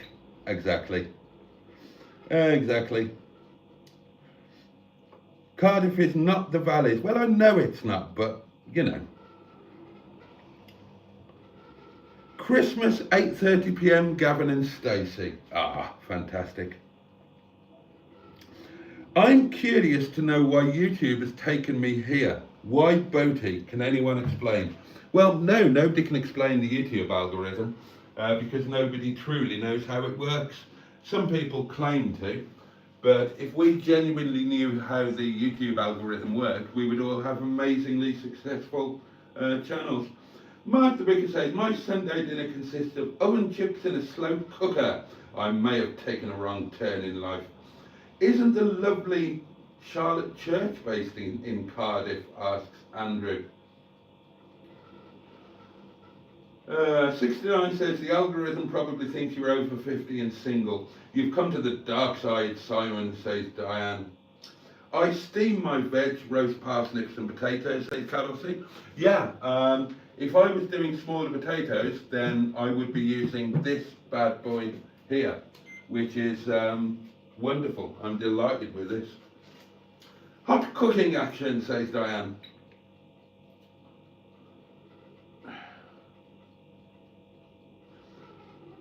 Ross says, Simon, I'm a flirt who goes between both sides. Aunt Bessie's are 69? No, St. Bob's. Isn't this entertaining, says 69. Boaty, will you make your own Yorkshire pud instead of store-bought ones? Not today. Not today. Will you be decking your balls this Christmas? I'm sure I will, Sean.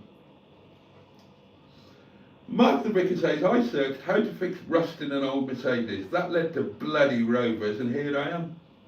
Gavin and Stacey joke, says Tracy. The only church you'll see him in is Charlotte. Yeah, absolutely.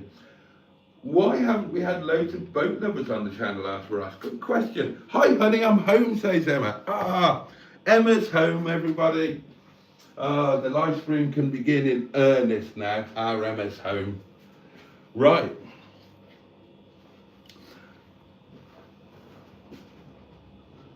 I might get this cigarette finished by the end of the live stream. How do I make them last for an hour or two? One puff at a time, darlings.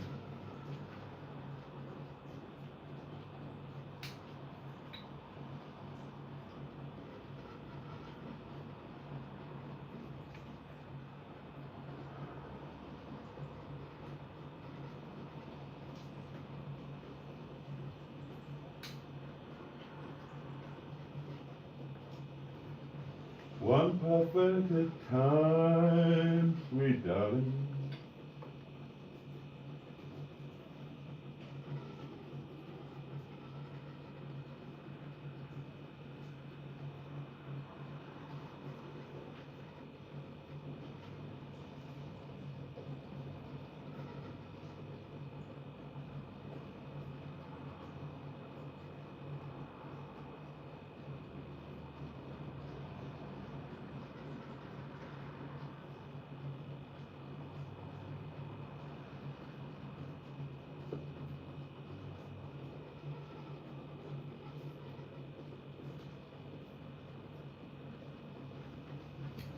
Right then, my lovelies.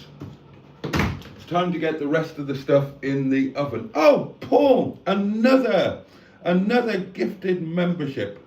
That's incredibly kind, Paul Birch. And the gifted membership has gone wonderfully to Mark the Vicar. What have I missed, says Emma. Paul, that was a lovely gift, says Carol C. Oh, I've gone green, says Mark the Vicar. Thank you so much. What have you missed? Boaty running around waving his willy, Emma.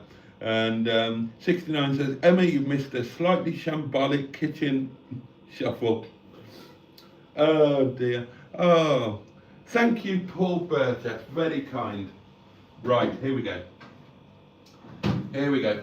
Coming into the home stretch, darlings. So, there are the potato peas. We'll flip them again. Oh, they're going to be so nice. Look, those are going to be absolutely lovely. We will pop the, we'll pop Mr. Shallot in there. There he is. And no doubt we'll swirl him around in the oily goodness. Carol Ann eating fried bread. Now, I wouldn't have had Carol Ann down as a fried bread sort of girl, but there you are. Just goes to show how wrong you can be about people. And we will pop in 2 little chipolatas. Sorry, there are so many jokes to be made there.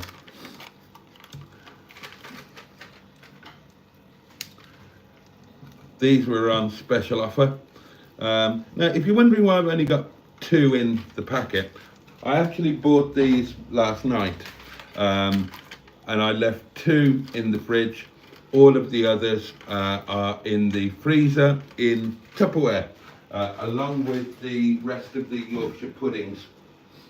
I'm a big fan of putting things in the freezer in Tupperware, possibly with writing on the Tupperware explaining what it is and when it went into the freezer.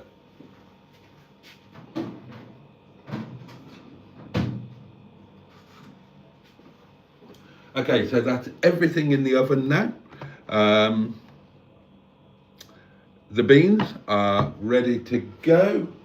Oh, it's not everything in the oven. The Yorkshire puddings will go in last thing, won't they? It's a little bit early, but we'll put the plate on top of the oven to warm. Oh, and if you're wondering why I'm coming over here to the oven, when you would think, and you would be correct, that the oven is here underneath the hob.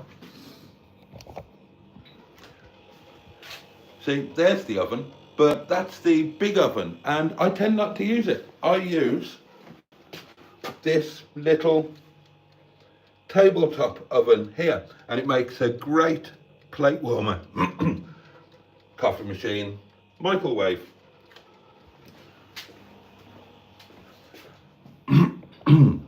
Yeah, if you live alone, and I do, darlings, the little tabletop oven is a wonderful thing.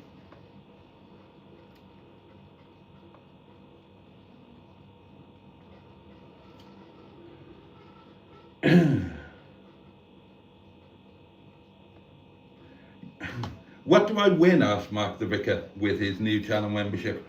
You win everything about Boaty, Mark. Full access, all areas. Yes, indeed. Andrew says, a night in the guest cupboard and a meticulously planned breakfast. Indeed. The oven glove of self-love, says Peter. Oh, God. Oh, you wouldn't want to be doing that sort of thing. You wouldn't want to be... No, just no. Can I opt out? Asked Mark. No, you're trapped in Boaty's web now, says Andrew. I like my air fryer because it's only me. I can move it around, says Tracy. And the pickup truck is leaving my window area, so that's nice. Where's my drink gone? Here it is. I knew I had one.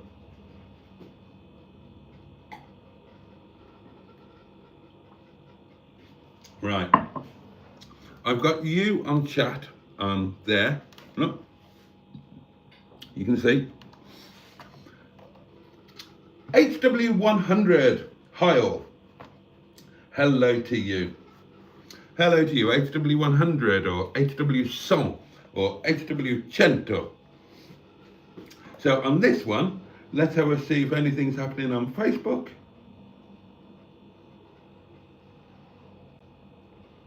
Not much. And let's have a look on YouTube Studio. And not much has changed there either. I'm still a subscriber down. I've got one fewer subscribers than I had when I woke up.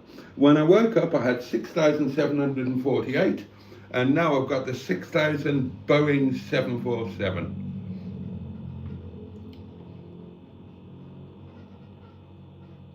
And no new comments since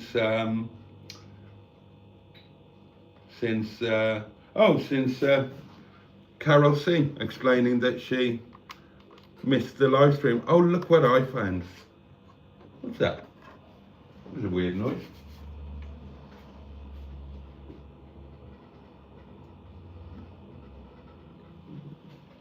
That's going to be playing in the car tonight. Take one sock off slowly, says Russ. Oh, what was his name? Michael, was it Michael? Oh God, that was a funny period. That went on for about 3 weeks, didn't it? Oh, the foot pervert. Okay, for those of you that are newer to the channel, some while ago, I suppose it's about a year ago, isn't it? A very determined pervert joined the Boaty's World community, joined the live streams, and he was absolutely adamant. He wanted me, he was obviously a fetishist and a pervert, not that there's anything wrong with that. And he wanted me to slowly and seductively remove my shoe and then sock.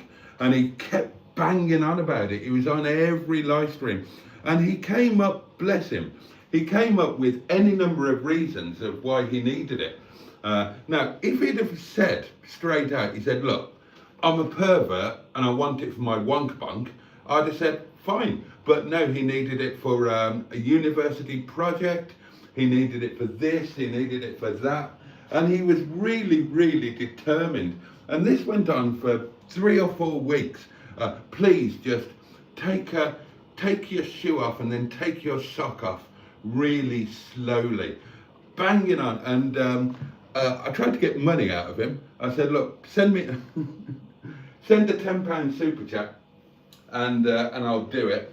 And eventually, I just gave in. Eventually, I did just give in. And eventually, I did it. In the middle of a live stream, I hoiked the old foot up on the table. Yes, I am wearing slippers, darlings. I hoiked the old foot up on the table and very seductively and very slowly peeled off the sock. And I thought, well, at least I've, made a subscriber happy. And Michael Rogers, that was his name, I've just remembered, Michael Rogers. Maybe he's still out there watching. But after I did it, never heard from him again. Never heard from him again. Not a comment on the live stream, nothing. Not a thank you, not a cure, I enjoyed that, nothing. I have never felt so used. I was really annoyed.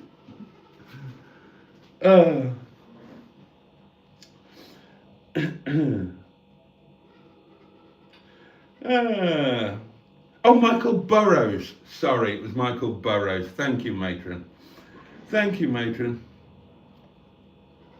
Name Me -1 says, Christmas song before December, yes or no? No from me. I will not be playing my favourite Christmas song until the 1st of December. And nobody guessed what it was last night. So we'll keep that going. Does anybody want to try and guess my favourite Christmas song? I mean, you don't need to guess, you just need a memory. So I told you last year, probably many times, but it is the best Christmas song ever, and I will listen to it pretty much on repeat, but after December the 1st. Burrows, I think, says Ross. The wheels on the big yellow bastard bus go round and round, says Andrew. I love it when people reference previous videos. Now, the big yellow bastard bus, that is a reference to a video I did ages and ages ago, where I dropped a car. It might have been Stigba. I dropped a car down to the garage, Ladywood Garage, the classic car specialist, which are, you know where they are. You've been there with me loads of times, all of you have. And I had to walk back, so I filmed it, and it was a nice walk, and we walked through some fields, and there were horses and allotments and whatnot. But, it's a fair old way, and it's all uphill. Not that that's a problem for me, because, obviously I'm at the same level of fitness as Usain Bolt in his absolute prime, as you know. So I'm walking up the lane, I'm nearly home, done, walk through the fields, walking up the lane, and a bus goes past, and just on the spur of the moment I said, "Where were you when I needed you, you big yellow bastard?" That gets thrown out. I love it when people throw out references, Boaty references from videos gone by and all of that. I love that.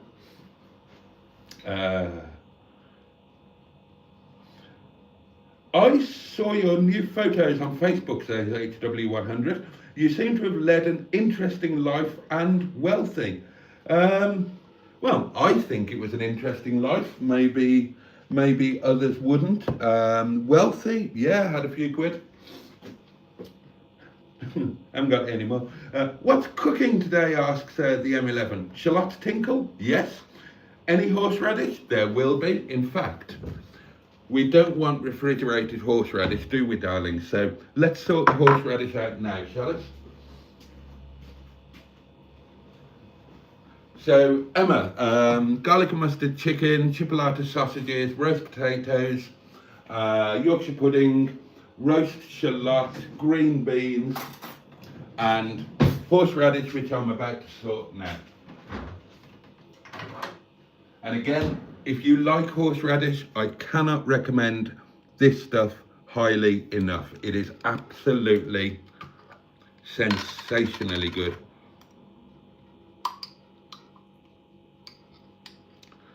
So we will decant that into the horseradish pot.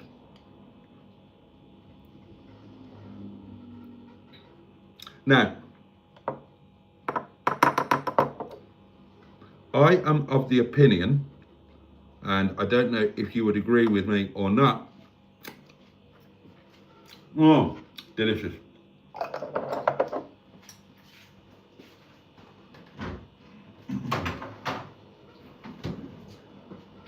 I am very much of the opinion that condiments taste better from a little pot than they do if you just put them directly onto the plate or directly onto the food.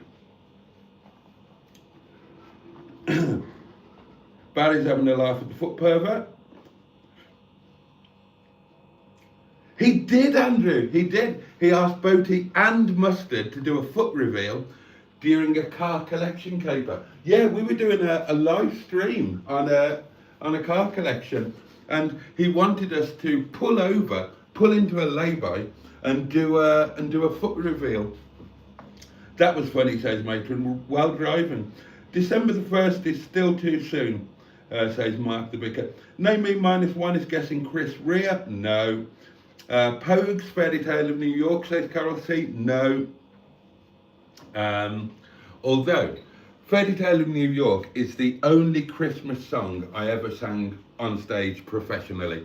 I did used to sing that, and I enjoyed singing it.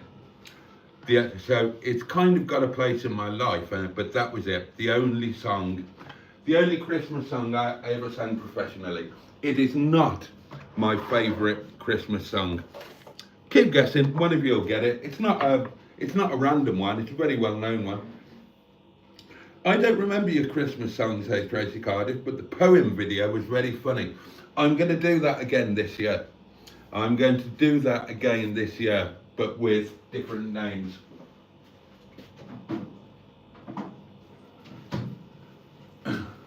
So, all of the firmest members, oh, that's a bit of an awkward way of saying it, firmest members, all of the most stalwart members of the inner scrotum will be immortalised in my Christmas poem this year. Oh, these potatoes are looking amazing. Oh, look at that. Look at that. These are going to be so good. The shallot's little tinkle isn't poking out yet, so he's not ready, and we'll just spin the chipolatas around. They're doing nicely. The bean water is coming up to temperature. The plate is warming nicely. Horseradish is ready. The Stigbert video, says Andrew, that was BAFTA winning material.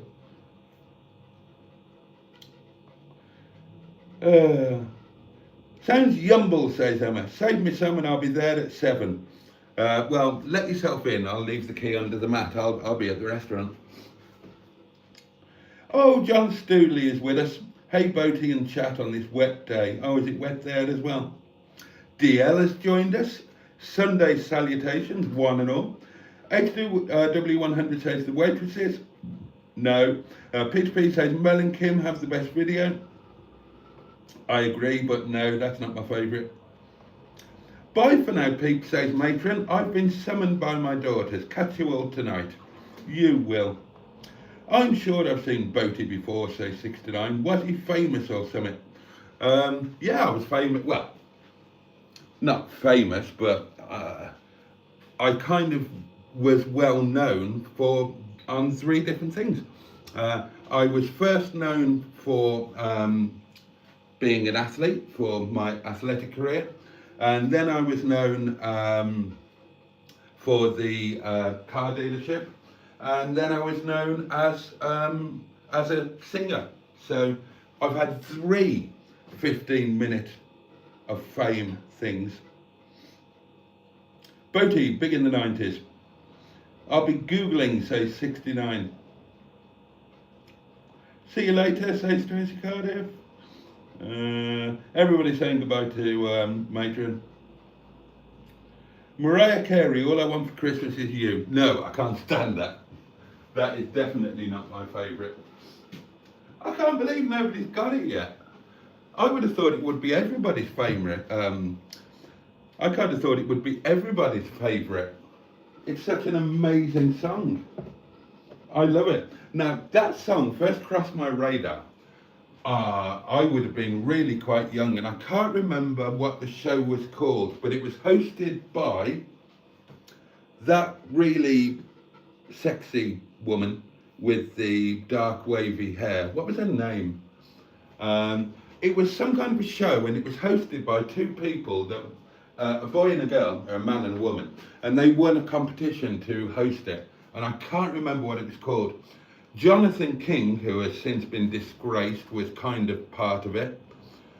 I can't remember what it was called, and I can't remember what she was called, and she was fine. She had a bit of Claudia Winkleman about her. One of you lot will know. You'll be telling me in the comments. Slade, says Diane Sturdy. No, it's not. Not my favourite. I like that one there. Is it Proper Crimbo by Bo Selector? Asked Barry. No. The Slade Christmas song, says Peter P. No. Slade, says 69. No. Paul says, bye for now, my Boaty family. Catch you later. Stay safe. Bye, Paul. Catch you later. Thank you again for the gifted membership. Great Christmas movie, The Bishop's Wife, and it's on YouTube. Say Skick. Hello, Skick. Little Donkey? No. Wizard? No. I Saw Mummy, yeah, I've got that on my Christmas CD, the rude version, but no. White Christmas? No. It's beginning to look a lot like Christmas? No. I can't believe nobody's getting it. It's the best Christmas song ever done. And I can't believe that other people don't think the same. I tell you what, things are coming near and I'm going to wang the beans on. And that is not a metaphor. I just had a glance in Tuven and things are beginning to come to a head, darlings. Last Christmas, oh God, no. What was that? Oh, what was that programme and what was that lady? Yeah, she was, oh, one of you must know. Nat King Cole? No, Diane, it's not. What was her name? Tony. The bloke's name was Tony. And her name was, she carried on. She wasn't a one-hit wonder. I'm sure she went on and had a career in television. Not Jingle Bell Rock, not George Michael, Last Christmas. Claudia Winkleman is indeed a fine woman. She is, but it's another woman that I'm thinking of. It was a pop song show. And that was when my favourite Christmas song, it was the play-out music to their Christmas show one year. That was the first time I heard it, and I've loved it ever since. No, it's not the Pogue Skik, it's not Rocking Around the Christmas Tree, it's not Stay, it's not Little Drummer Boy. Jenny Powell, thank you, matron. Thank you, matron. That would have been driving me mad. Bless you, well done, matron. Jenny Powell. No, it's not Frosty the Snowman, you piss-taking arsehole. Name me -1. Jenny Powell, she was a splendid thing, and No Limits was the programme. Ah, thank you, matron. I knew I could rely on you, and matron really is off now. Santa Baby, no. Sandy Shaw, no. I'm genuinely surprised by this. I am genuinely surprised. Do they know it's Christmas? No, I can't stand that, Emma. Winter Wonderland? No. Do they know it's Christmas time or not? And there won't be snow in Africa this Christmas. Well, you've never been up Kilimanjaro, have you? Cilla Black? No. The Muppets? No. Cliff Richard? No. Cliff Richard. Oh, God. Wonking Around the Christmas Tree? No. Mel and Kim's version was fun, though. And it was Mel Smith and Kim Wilde, not the other Melon kid. Snowman? No.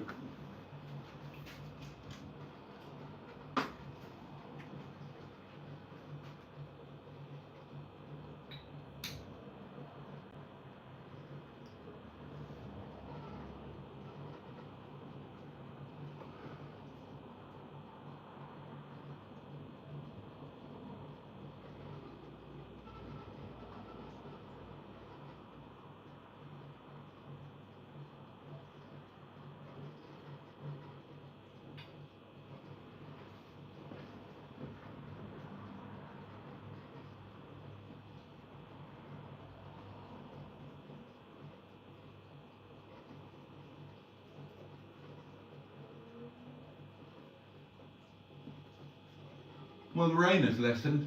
It's not entirely stopped, but...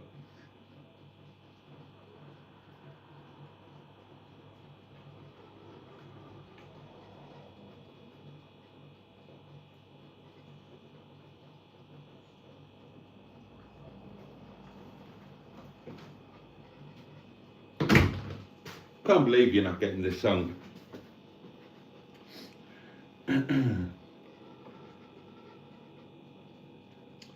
Put Jenny Powell on the Facebook group. Okay, I will do. Emma, no, it's not Gary Glitter. Ooh, Kim Wilde, says Andrew.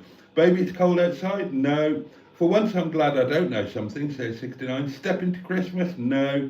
Two girls, one cup? No. Stay another day? No. Sean, shut that door. The Power of Love, Frankie Goes to Hollywood? No. Santa Claus is coming to town? No.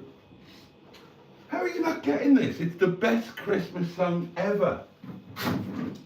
It's a proper song. It's not a novelty record by a proper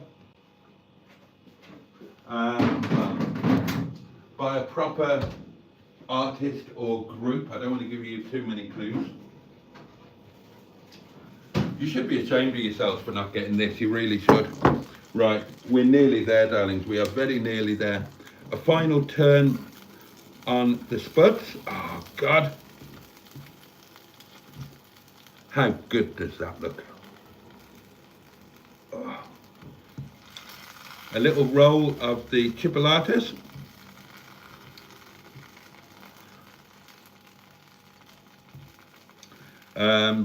Mr. Shallot's tinkle is starting to pop out. Well, he appears to have two tinkles.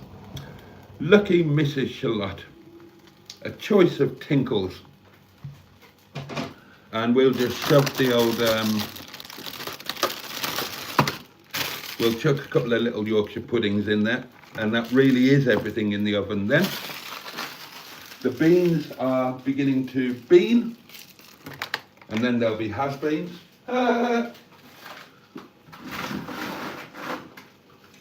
Right. Get this back in the oven. And then that's it, isn't it? Beans, horseradish is ready. Just need to make the instant gravy. That's not exactly much of a task, is it?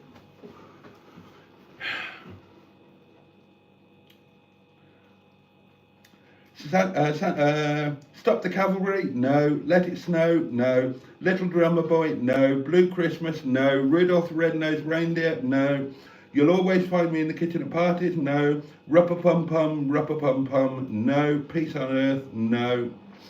I saw Mummy kissing Santa Claus? No. Chef's chocolate salty balls? No. How are you not getting this?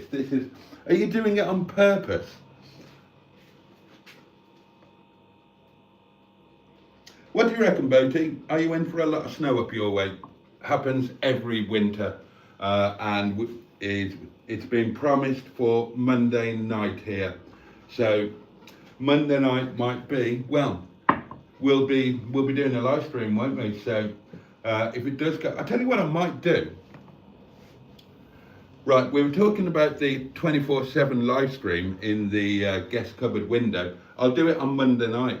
And we can have a live weather watch just in case the snow does come.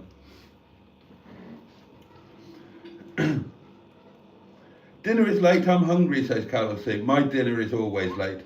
Give us a clue, says Peter P. Greg Lake, HW100. Mary's Boy Child, Jesus Christ, no. The Day Santa Blew Me, no. It's an obscure song he likes, but I can't remember, says Barry. It's not obscure. It's entirely mainstream, I think. John Lennon, War is Over? No. Cold Outside? No. O Tannenbaum? No. Santa Claus is Coming to Town? No. This Is Not the Greatest Song in the World? It's just a tribute. Tenacious D, of course. Amazing song, but no, it's not that one. Oh, I can't believe you're not getting this. Right, let's just prep the cheap gravy, shall we?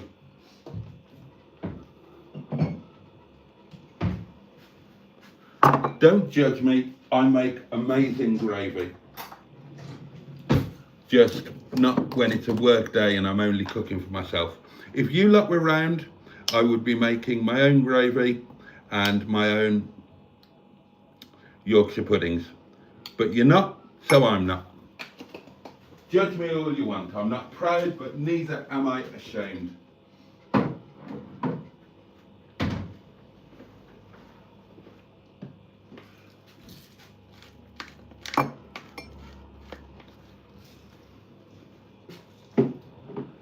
Pa-ra-pa-pum-pum, ra-pa-pum-pum. Come, he told me, pa-ra-pa-pum-pum. Look, I left a bit of wine again last night. I'm slipping, darlings. When it comes to the point that I can't polish off a bottle of wine of an evening, there's something up, isn't there? I must be getting old. Right, that will make, look, ooh, smells good.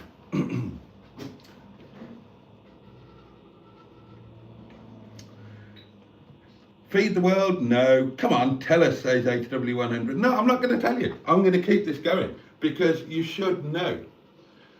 You should know. It would have to be a contender for genuinely. It's a great, great song. They said there'd be snot at Christmas. I don't know the title, says Emma. Yeah, but they said there'd be snow at Christmas. No, it's not that. Christmas in Hollis? No. We'll keep guessing until Christmas and then Boaty can sing it for us. They said there'd be peace on earth. No. Michael Jackson? No. Enjoy the winter air, little tinkle. This is your time to shine. That's the one, Peter, says Emma, but no, it isn't. Step into Christmas? No. Beat it? No. Boaty should make that his Christmas song, straight to #1. Enjoy the winter air, little tinkle. We're tinkling in the air. It's beginning to look a lot like Christmas. No. Wonderful Christmas time. Okay, Christmas is not in the title, but it is in the lyrics. There's a clue for you.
Oh, slippy. Anybody got it yet? Have yourself a merry little Christmas? No. Demis Roussos? No. Abigail's party? No. Let it snow, let it snow, let it snow? No.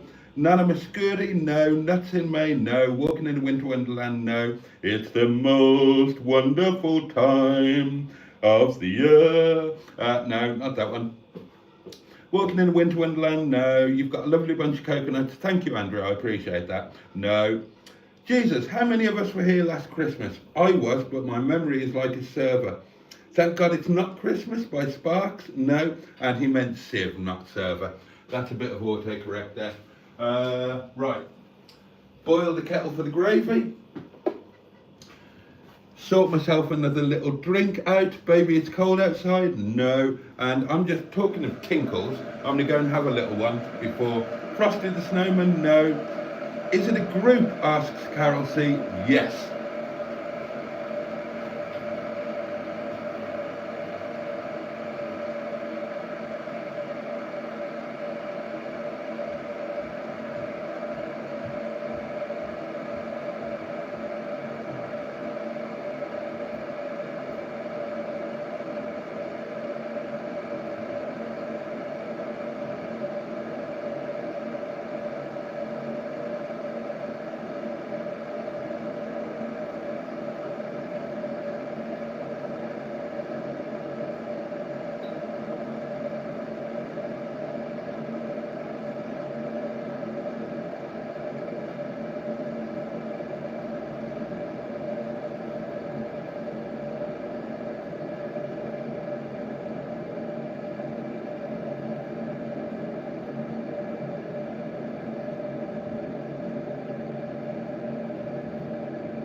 Right. Well, I have successfully just pointed Percy at the postman, so that's that done. White Christmas? No. It's something German, conjectures Ross. Sleigh ride? No. Mary's boy child? No. Or possibly French, says Andrew. Please come home for Christmas, says Emma. No. Santa Claus is coming to town? No. Christmas is in the title, Emma, says Peter Pete. No, Christmas is not in the title. Christmas is in the lyrics, but not in the title. Merry Christmas, everyone, Shaking Stevens. No. The Nutcracker? No. Paul McCartney, Wonderful Christmas Time? No. No wonder a perv wanted his sock reveal. What a tease. Muller Kintyre? No. Sleigh Ride? No. Jingle Bell? No. Postman Pat got an eyeful. Philistine. Right, now, oh, chicken. We need to sort the chicken. China. Where's China? Okay, so take a bit of Tupperware and we will put 2 equal pieces of chicken. These can go back in the fridge. And I will literally just nuke these in the microwave for 45 seconds and they'll be fine. Plates nice and warm. Let's get the knife, fork and napkin ready, and we'll go Arthur Price International today, darlings. I do have a choice of cutlery. And today we're going to go API. I didn't hear the question, but could it be Fairy Tale of New York? No, Chaz. I'm back, says Paulie Galtieri. Merry Christmas, but I think I'll miss this one this year. Don't know what it's called. It's not that one, Emma. No. How long is this going to keep going? God, I am genuinely... Run, Rudolph, run? No. I'm genuinely gobsmacked. My gob has seldom been quite as smacked as it is at this exact moment in time. Driving home for Christmas? No, Caroline. In the air tonight? No, HW100.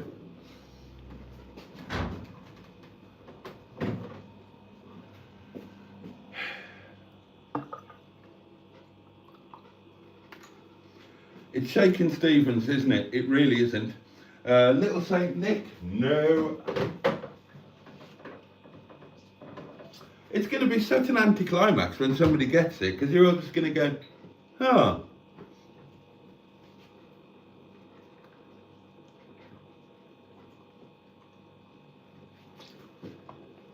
Santa's big sack? No. Behind the open green door, and that is a very niche reference there. Well done, Andrew, wasn't it? The first glass of wine is being poured for the cook at Carol C's. This old house, says 69. No. Hope you washed your hands, says Carol C. Of course. Greg Lake? No. Dean Martin's Let It Snow? No. Right, let's just check the beans. Look at that. Hands straight into boiling water. Chef's hands, darlings. No sense, no feeling.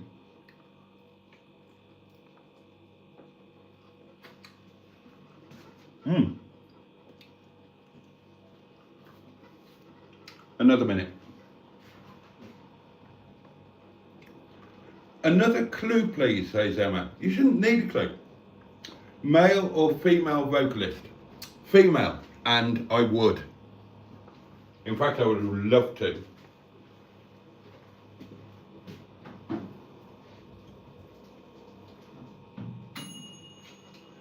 Right, the oven stuff is pretty much done. I've turned the oven off. That Feast of Stephen song? Well, Good King Wenceslas.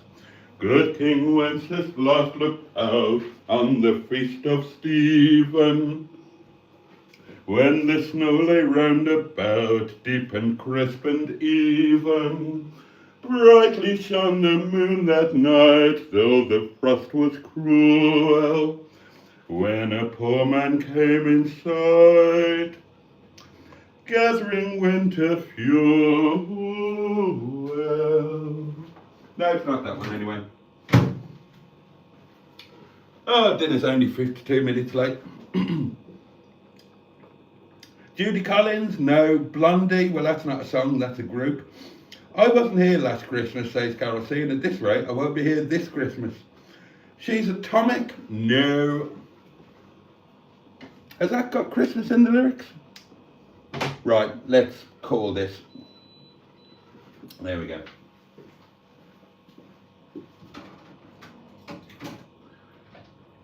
When the snow lay round about,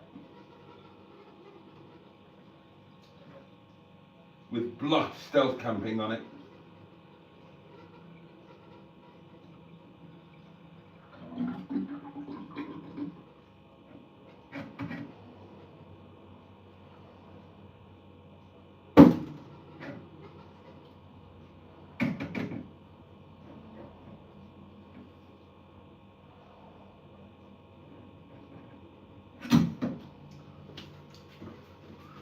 Okay, so the beans have been drained. Bing Crosby and David Bowie, Little Drummer Boy, no. To be fair, Boaty's a good tenor, says Ross. Baritone. I can't sing tenor. I was soprano before my voice broke, and then baritone afterwards. So just a knob of butter, darlings, on the beans.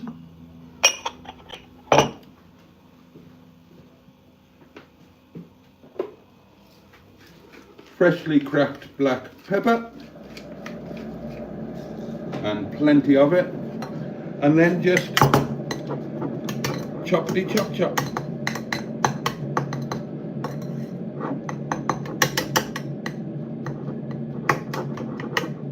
It's like a child's comfort food, but really nice. Butter, beans and black pepper is a combination made in heaven.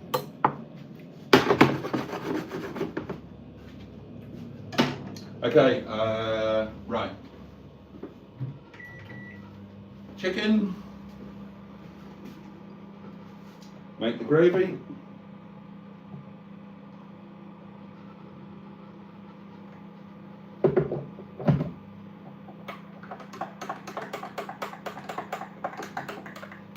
Oh, smells so good. Santa Baby Eartha Kitt, no. My favourite is Stay by 17. Is she on the playlist in Officer Crabtree?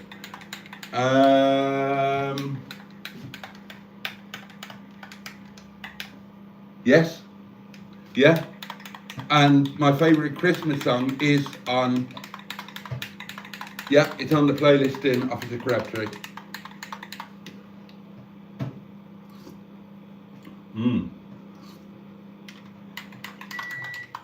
Oh, that is delicious.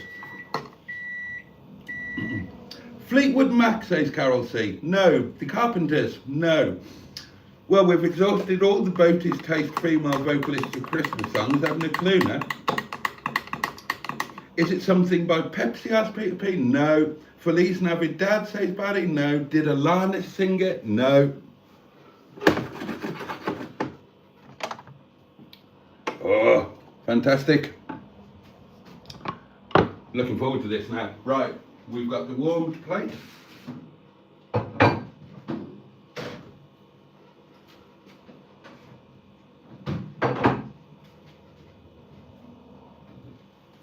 Where's my things? Here we go.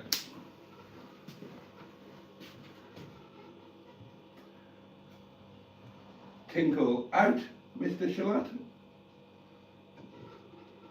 It's onion time and that shallot. It's onion time and that shallot. It's onion time, it's onion. It's bleeding onion time. It's onion time, and that's a lot. It's onion time, and that's a lot. It's onion time, it's onion. It's bleeding onion time.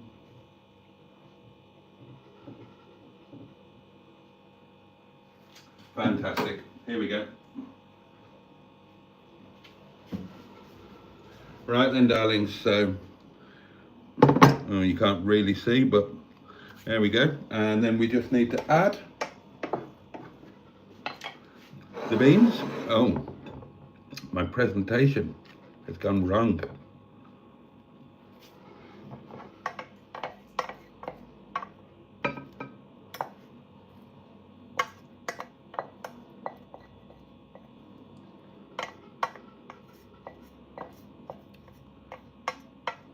Lovely.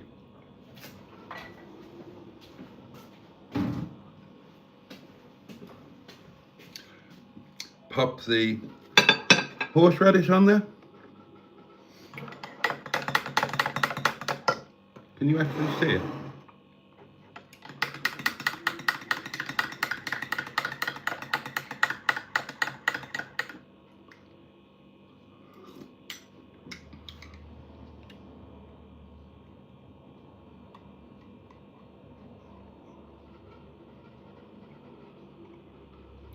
Gravy is like wine, darlings. Too much is just the right amount.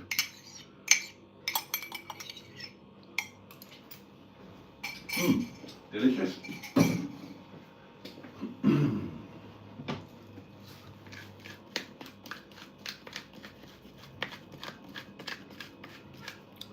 And there we go. That is lunch. All that we need to do now is eat it. Oh, I don't know if I'm showing it to you or not. There you go. Right. We'll put you in the traditional live stream spot. There you go.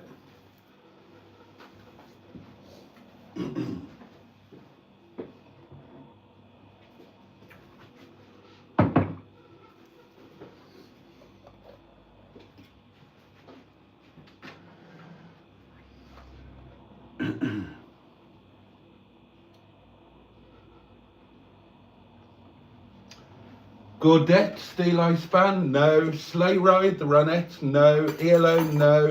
Do You Hear What I Hear, Whitney, no. OMD, no. Boaty Wooden Podger, Jeff Lynn, correct.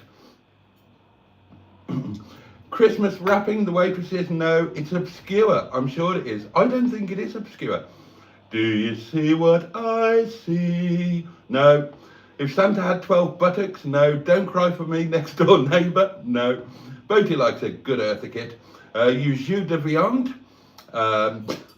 Margentina, no. By the way, is it okay if I post mini crab tea in the Facebook group? Of course.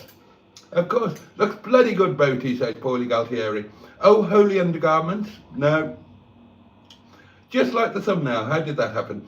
I want a hippopotamus for Christmas, no.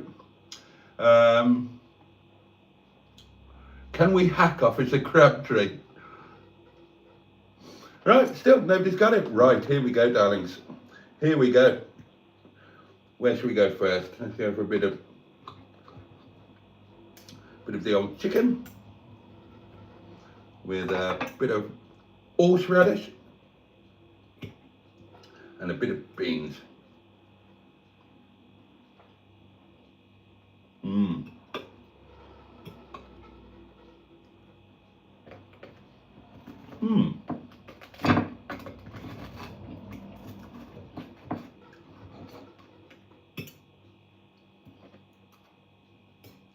I might not talk until I finish this.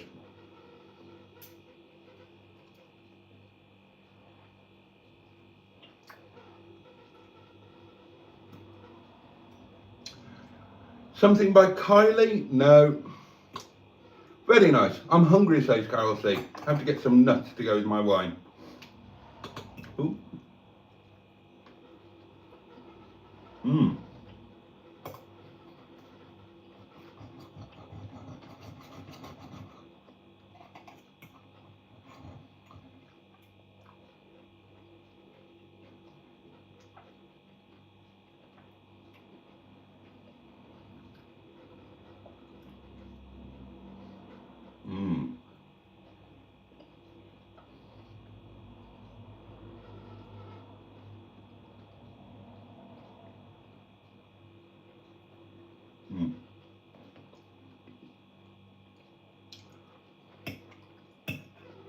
the roasties are absolutely gorgeous, I have to say.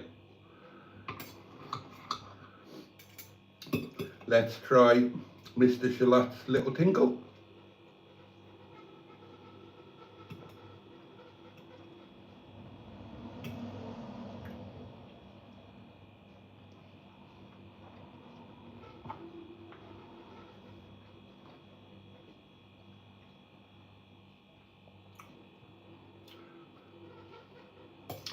And now we're down to Father Jack and Father Ted.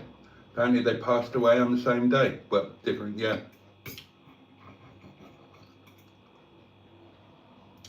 Oh, says Carol Ann, I missed the big reveal of his lunch. Hope you're having a lovely day.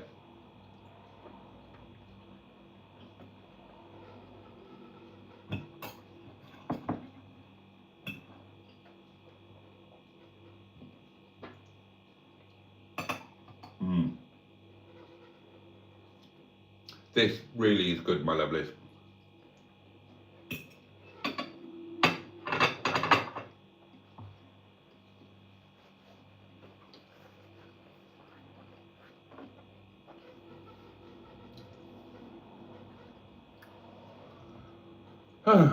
Has anyone bought a mince pie yet? Asked Barry.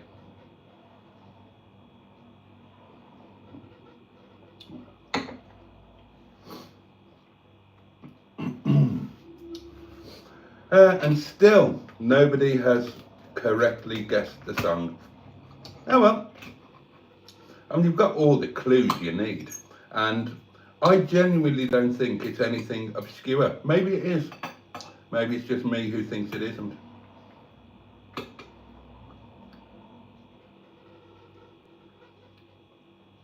Go tell it on the mountain? No. Smells like Boaty spirit? No.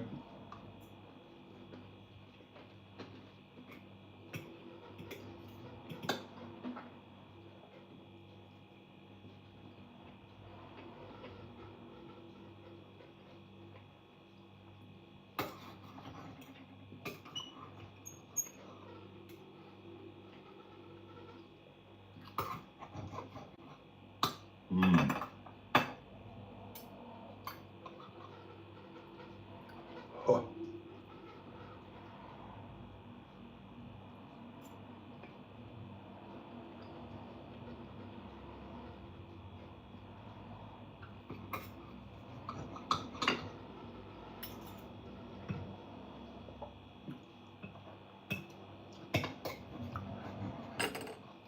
Roast shallot is just utterly delicious, isn't it? Really adds to the plate.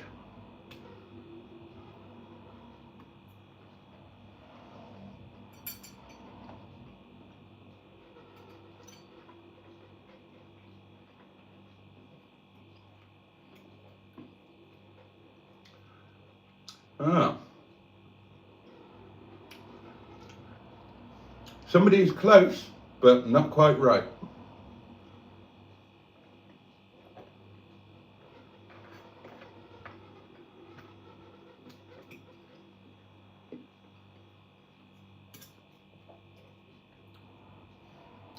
Somebody's got the right group, but not the right song.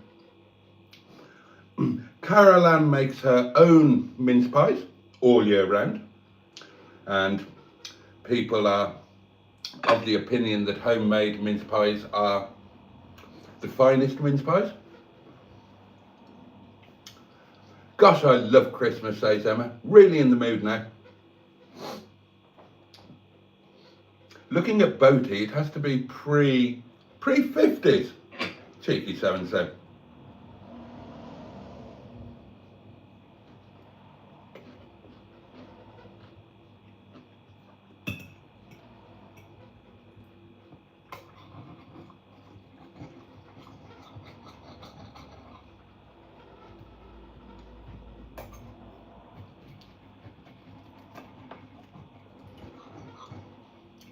And finally, well done, Emma.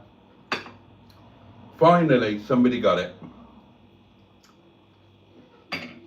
Emma first, followed by 69, followed by HW100. You took your bloody time, you lot, didn't you? Dear me. Best Christmas song ever, by a mile. I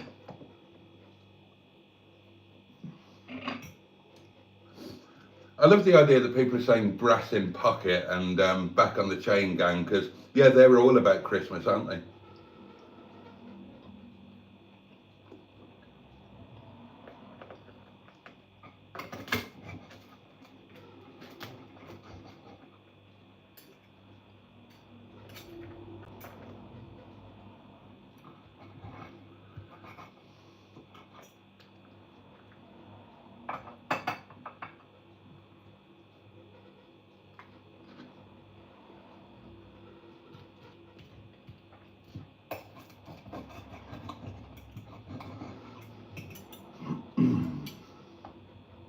You didn't get it first, HW?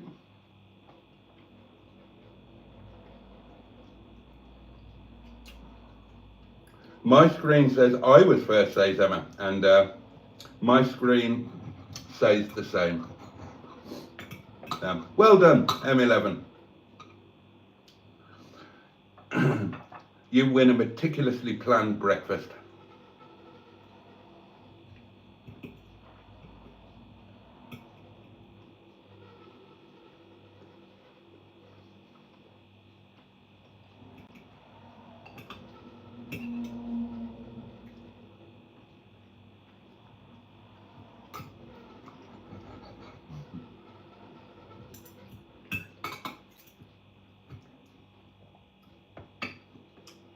Oh, and now there appears to be a steward's inquiry into who was first. Definitely Emma. Oh, talk about taking it seriously. Emma's taken a screenshot to prove it. Emma's prize, unsubscribed for a month.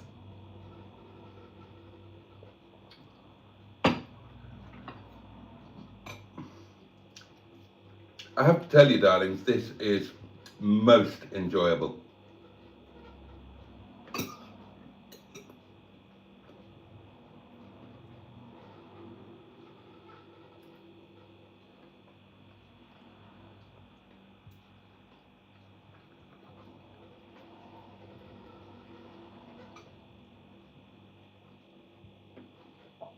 My prize, says Emma, I want Boaty to cook me a Christmas lunch. I can do that.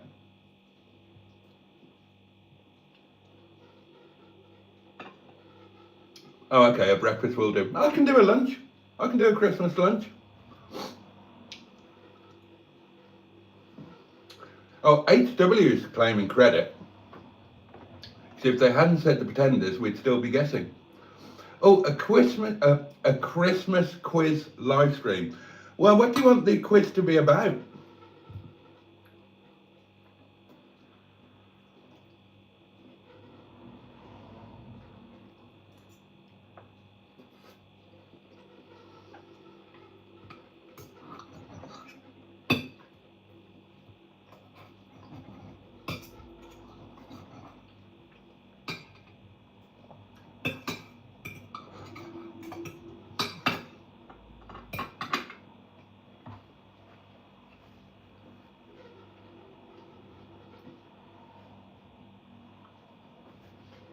Right, if you want a quiz,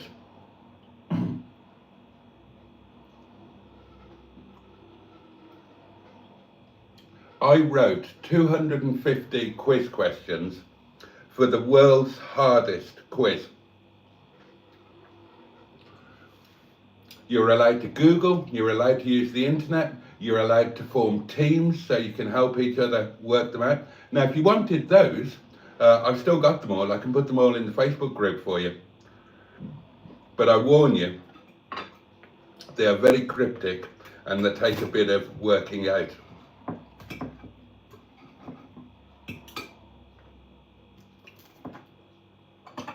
When I was doing that live, the team that ended up winning, and there were a team of people from all over the world, one of the questions, it took them over a year to work out the answer. They're not all that difficult. but some of them were.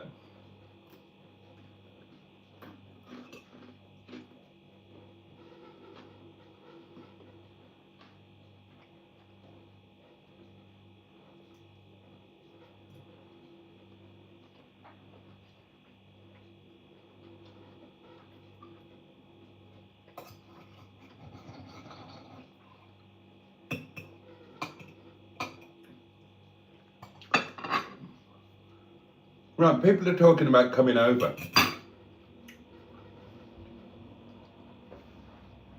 Seriously, how about this as an idea?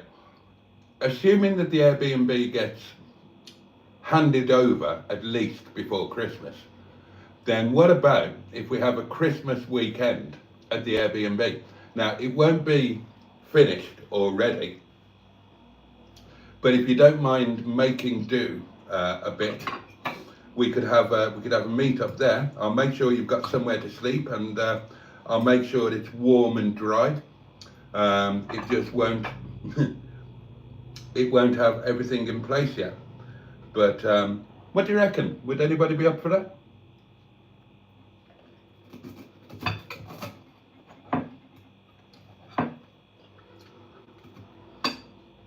I'll make a breakfast or a lunch or both for everyone.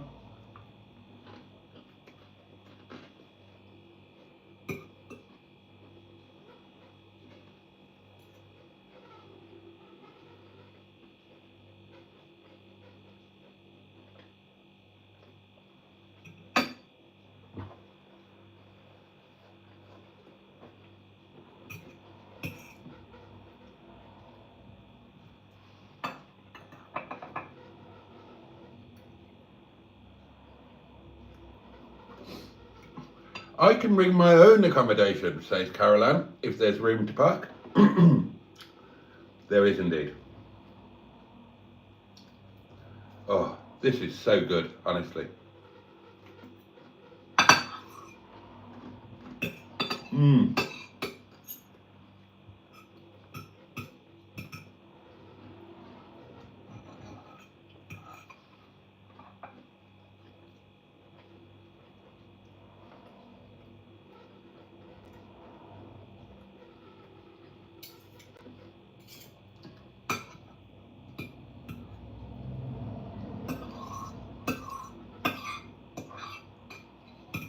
Could be good fun, darlings. Could come in the restaurant on a Saturday night. Sunday we could go out and walk the Monsell Trail or something like that. Have a bit of fun.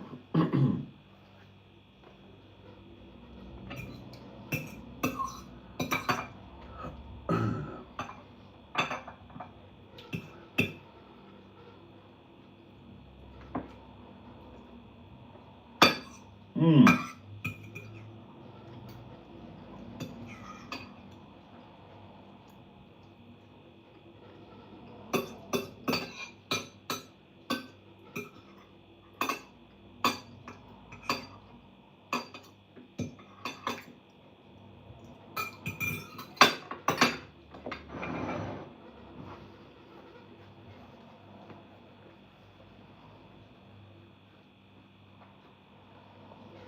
Oh.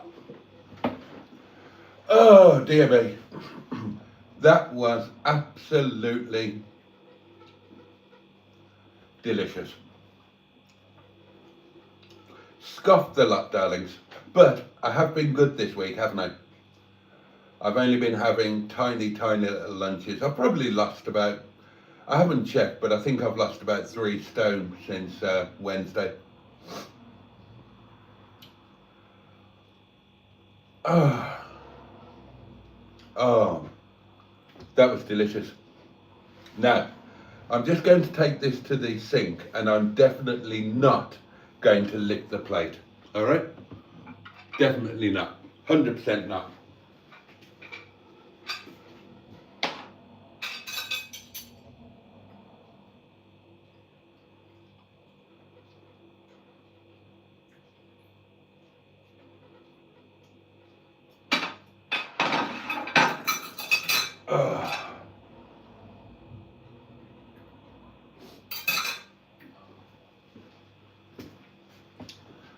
Oh, oh, the good old Sundays when we were happily married, eh?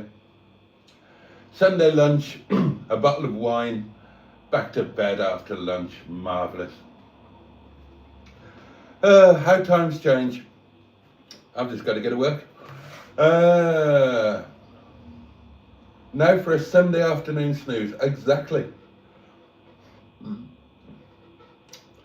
If my situation allows, I could come, says Emma. Would have to gauge it closer to the time. Yeah, absolutely. Carol C is going to be too busy travelling around the country, Wales, Scotland, England, visiting family. Thank you for the invite. Summer warm weather's better for me. Oh dear. God, that was nice. I really did enjoy that.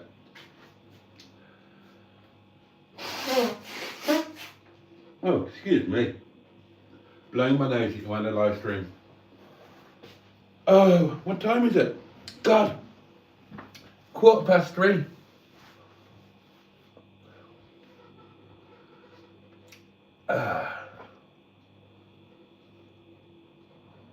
When I'm in a better financial situation and have an interesting car, I'll drive up, says Paulie. Yeah, well, I genuinely plan now. The other Airbnb, the one at Clay Cross, that's going to be a full corporate professional. There's a lot. We're investing a lot of money in that.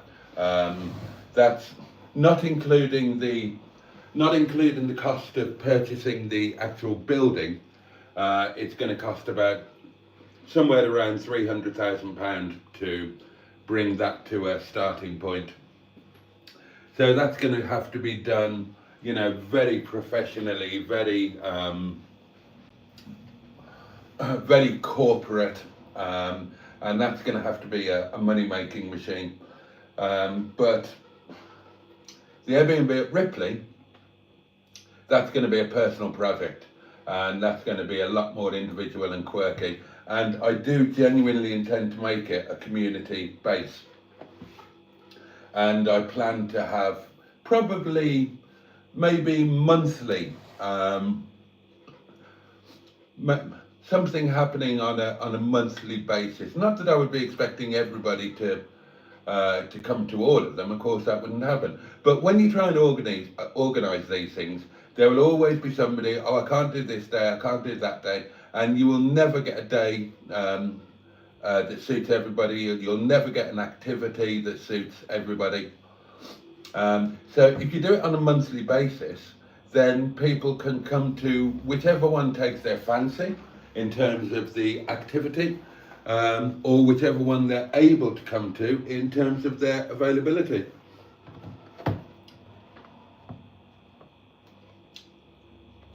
Emma says, Sunday afternoon pottering, impossible when full of roast dinner and you've got a house full of kids and no partner.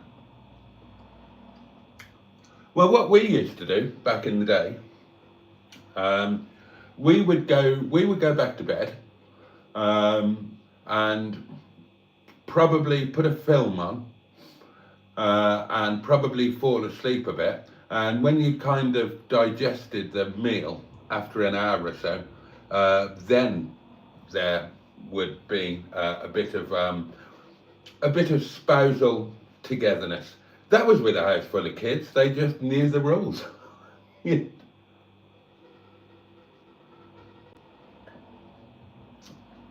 don't come in without knocking first. Bit far for me to drive to Windy Bottom or Ripley, says Andrew, who lives in Australia.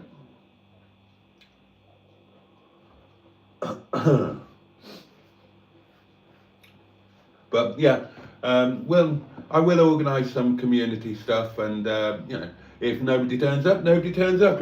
It won't be the end of the world. But there's loads to do around Ripley, because you're on the edge of the Derbyshire Dales, you're on the edge of the Peak District.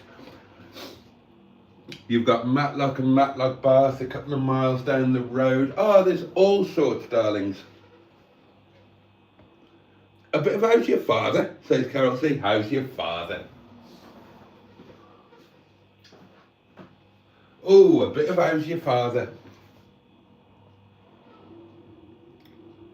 Oh, God. Oh, I wish I hadn't done that. I've just refreshed my YouTube analytics. Another 3 subscribers gone. Now, that means one of 2 things is happening. Either they're watching this live stream, or YouTube are having one of their culls. Now, for those who don't know,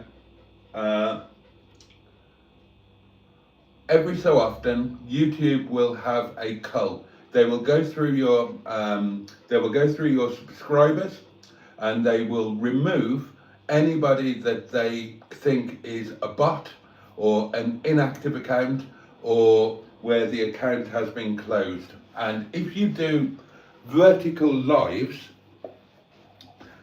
and obviously we do a vertical live on a Monday, then you will pick up dodgy accounts. You will pick up, like, you know, we do a live on a Monday night, and sometimes I pick up 20 or 30 subscribers on a vertical live, and you know not to get too excited by it, because you know most of them, maybe not all, but certainly the vast majority of them, they're going to be scam accounts. They're going to be bot accounts. They're going to be, and you know that the next time that YouTube do a cull, then you know that you're going to lose subscriber numbers. So those of you who have channels, if you notice your subscriber count going down, don't necessarily think you've done something bad and people don't like you anymore. The chances are it might well be YouTube doing a cull. It happens with every channel. Now, maybe it won't happen to you because, you know, you've got to, as I say, if you do a vertical live, then your channel goes out there and you will pick up all the random nutters. You'll get great views, you'll get subscribers, but you will get all of the dodgy stuff, and YouTube will go through and will take them away. So, not the last cull I had, but the cull I had before that, I lost 150 subscribers in 24 hours. And obviously, it's a YouTube cull. I've just lost another 2. So that's 6. And it's happening in short order. So it is very definitely a cull. This doesn't happen otherwise. So God knows how many subscribers I'm going to have at the end of the day. If this happens to you, don't get upset over it. If you want to make sure, there is a way that you can do it. If you go deep into your analytics, now you can't do this on the YouTube Studio app. You need to be on a computer, and if you go into your analytics on a browser, not on the app, and you go deep into the analytics, I can show you how to do it. It takes a while to find. I'd have to put it on a video, but I can show you how to do it. Then you can find why you lost your subscribers. It will show you what video they were watching or where they were in terms of your channel when they unsubscribed, and it will show you if they were a genuine account that has unsubscribed for their own reasons, or if they were removed by YouTube. So if this does happen to you and you want to confirm it, there is a way. I'll just refresh it again. Oh, one's come back. But yeah, to lose 6 within the hour, that's a YouTube cull. It normally goes on for 12 to 24 hours. I wouldn't be at all surprised. I think on the last cull I lost about 30. So I wouldn't be at all surprised if I'm down to the low 6,700 by the end of today. It's kind of annoying, but you know, there's no point in being annoyed by it. It's just one of those things. The way to think of it is that your subscriber number is important when you're trying to become monetized, because one of the things you have to reach is 1,000 subscribers. After that, subscribers are really just vanity. What counts after that are, well, really, let's be honest about it. What counts after that is the money. If that's what if you've done a channel and you've monetized it, then you're probably thinking about the money to some degree. So what's important are your watch hours, your advertising optimization, all of that sort of thing. Subscribers, the only thing that subscribers count for is if you're going for corporate sponsorship or product placement, and it's with a big company, then the amount that they pay will in part depend on your subscriber number. So they will say we pay X amount for between 20 and 50,000 subscribers. We pay X amount for between 50 and 100,000. We pay X amount for, and so on and so on and so on. But otherwise, don't get upset about losing subs, because if YouTube are taking them, then they weren't doing you any good. They weren't watching your videos. They weren't adding to your watch time. They weren't doing anything of any value.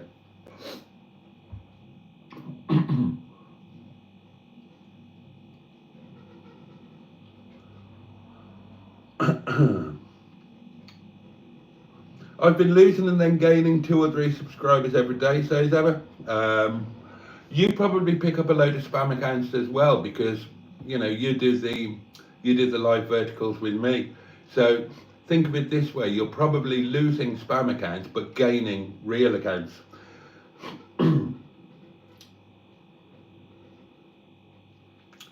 Do YouTube pay you for live streams depending on duration of the stream? Not really, Chaz. It doesn't work like that.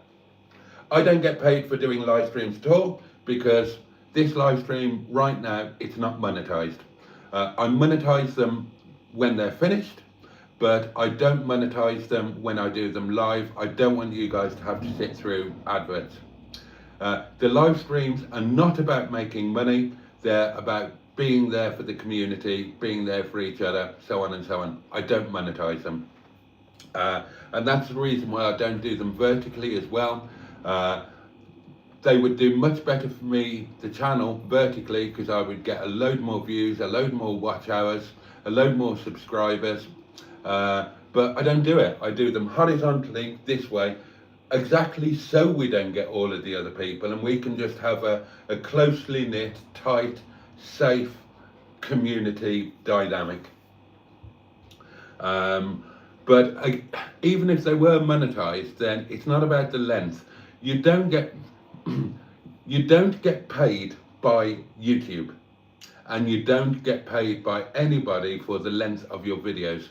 You get paid by advertisers.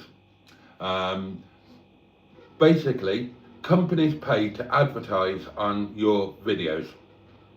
They pay YouTube, and YouTube share the payment with you. You get a percentage of it. So the length, the only thing that the length of the video counts for is the longer it is, the more adverts there will be in it.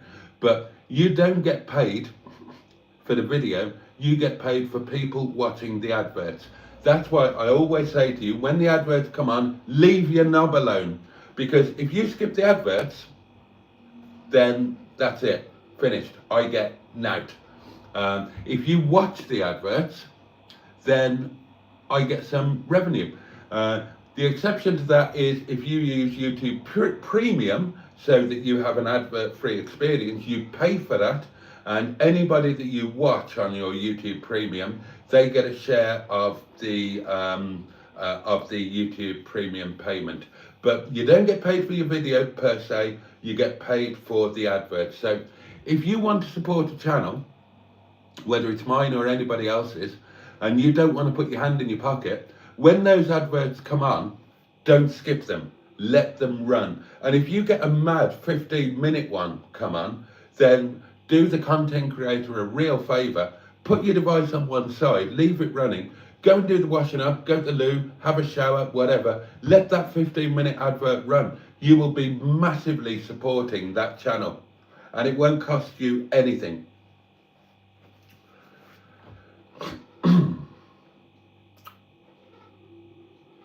I have premium, says Chef Daniel, worth every penny. 69 says, got premium. Emma's hoping to get to 500 subs by Christmas, and with 500 subscribers you can partially monetize. You can do what's called fan funding, so you get access to channel memberships, super chats, super stickers, all of that, but you don't get ad revenue. That only kicks in at 1,000 subscribers and 4,000 watch hours in the previous 12 calendar months. I remember, I haven't lost any more subs, but I bet you that I will lose more before the end of the day. I might be lucky, and maybe it will just be, maybe it will only be a few. I remember the watch hour thing. I remember in the early days of the channel. Now I hit my watch hour target long before I hit my subscriber target, and most channels do if they're doing it properly.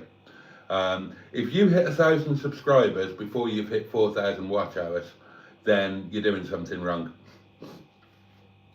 But I remember when I was trying to monetize, I worked out how many to get 4,000 watch hours in the last 12 months, rolling 12 months.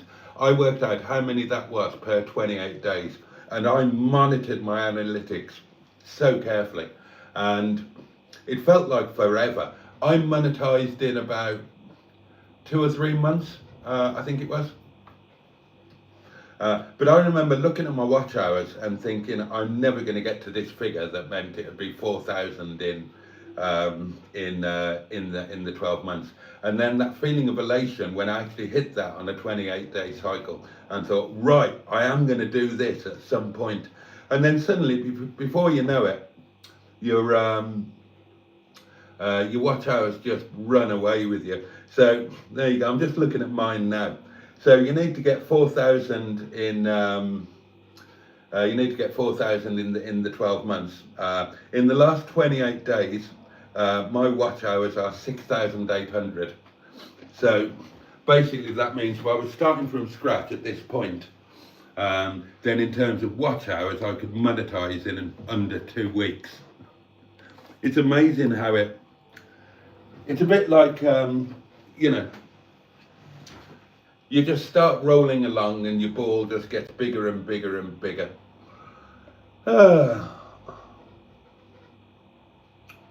Right, I'm going to leave it there, darlings. I've been going for over 3 hours, and I think that's kind of long enough for everybody, isn't it?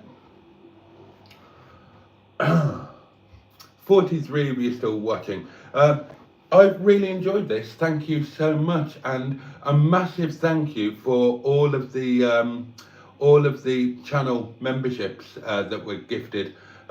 Special thanks to Sean, who gifted 20. That was amazingly generous. Ross gifted 10, and then Ashley gifted 1, and oh, there were some others. I apologise if I've forgotten you. I did thank you at the time, but that's really, really kind. Thank you all so much, and thank you for your company on this Sunday in history. And I don't need to go mad with the goodbyes. I don't need to go mad with the goodbyes because, I'll be back tonight, won't I? So just enjoy the rest of your afternoon, enjoy your evening, and if you're still up at 11 o'clock, do come and join me then.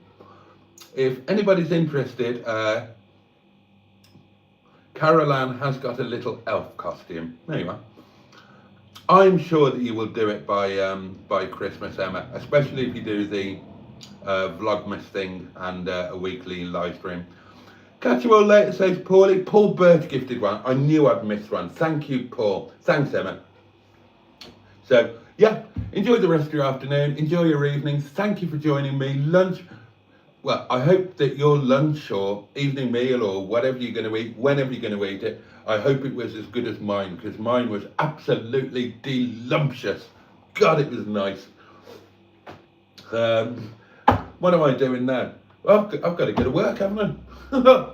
How unfair. I don't feel like going to work now. I feel like hanging out with you lot all through the afternoon and evening. But there we go. There we go. Better go and earn some pennies, hadn't we? All right, darlings. If you're around 11 o'clock, I will see you then. And until then, pachoo. And indeed, bosh.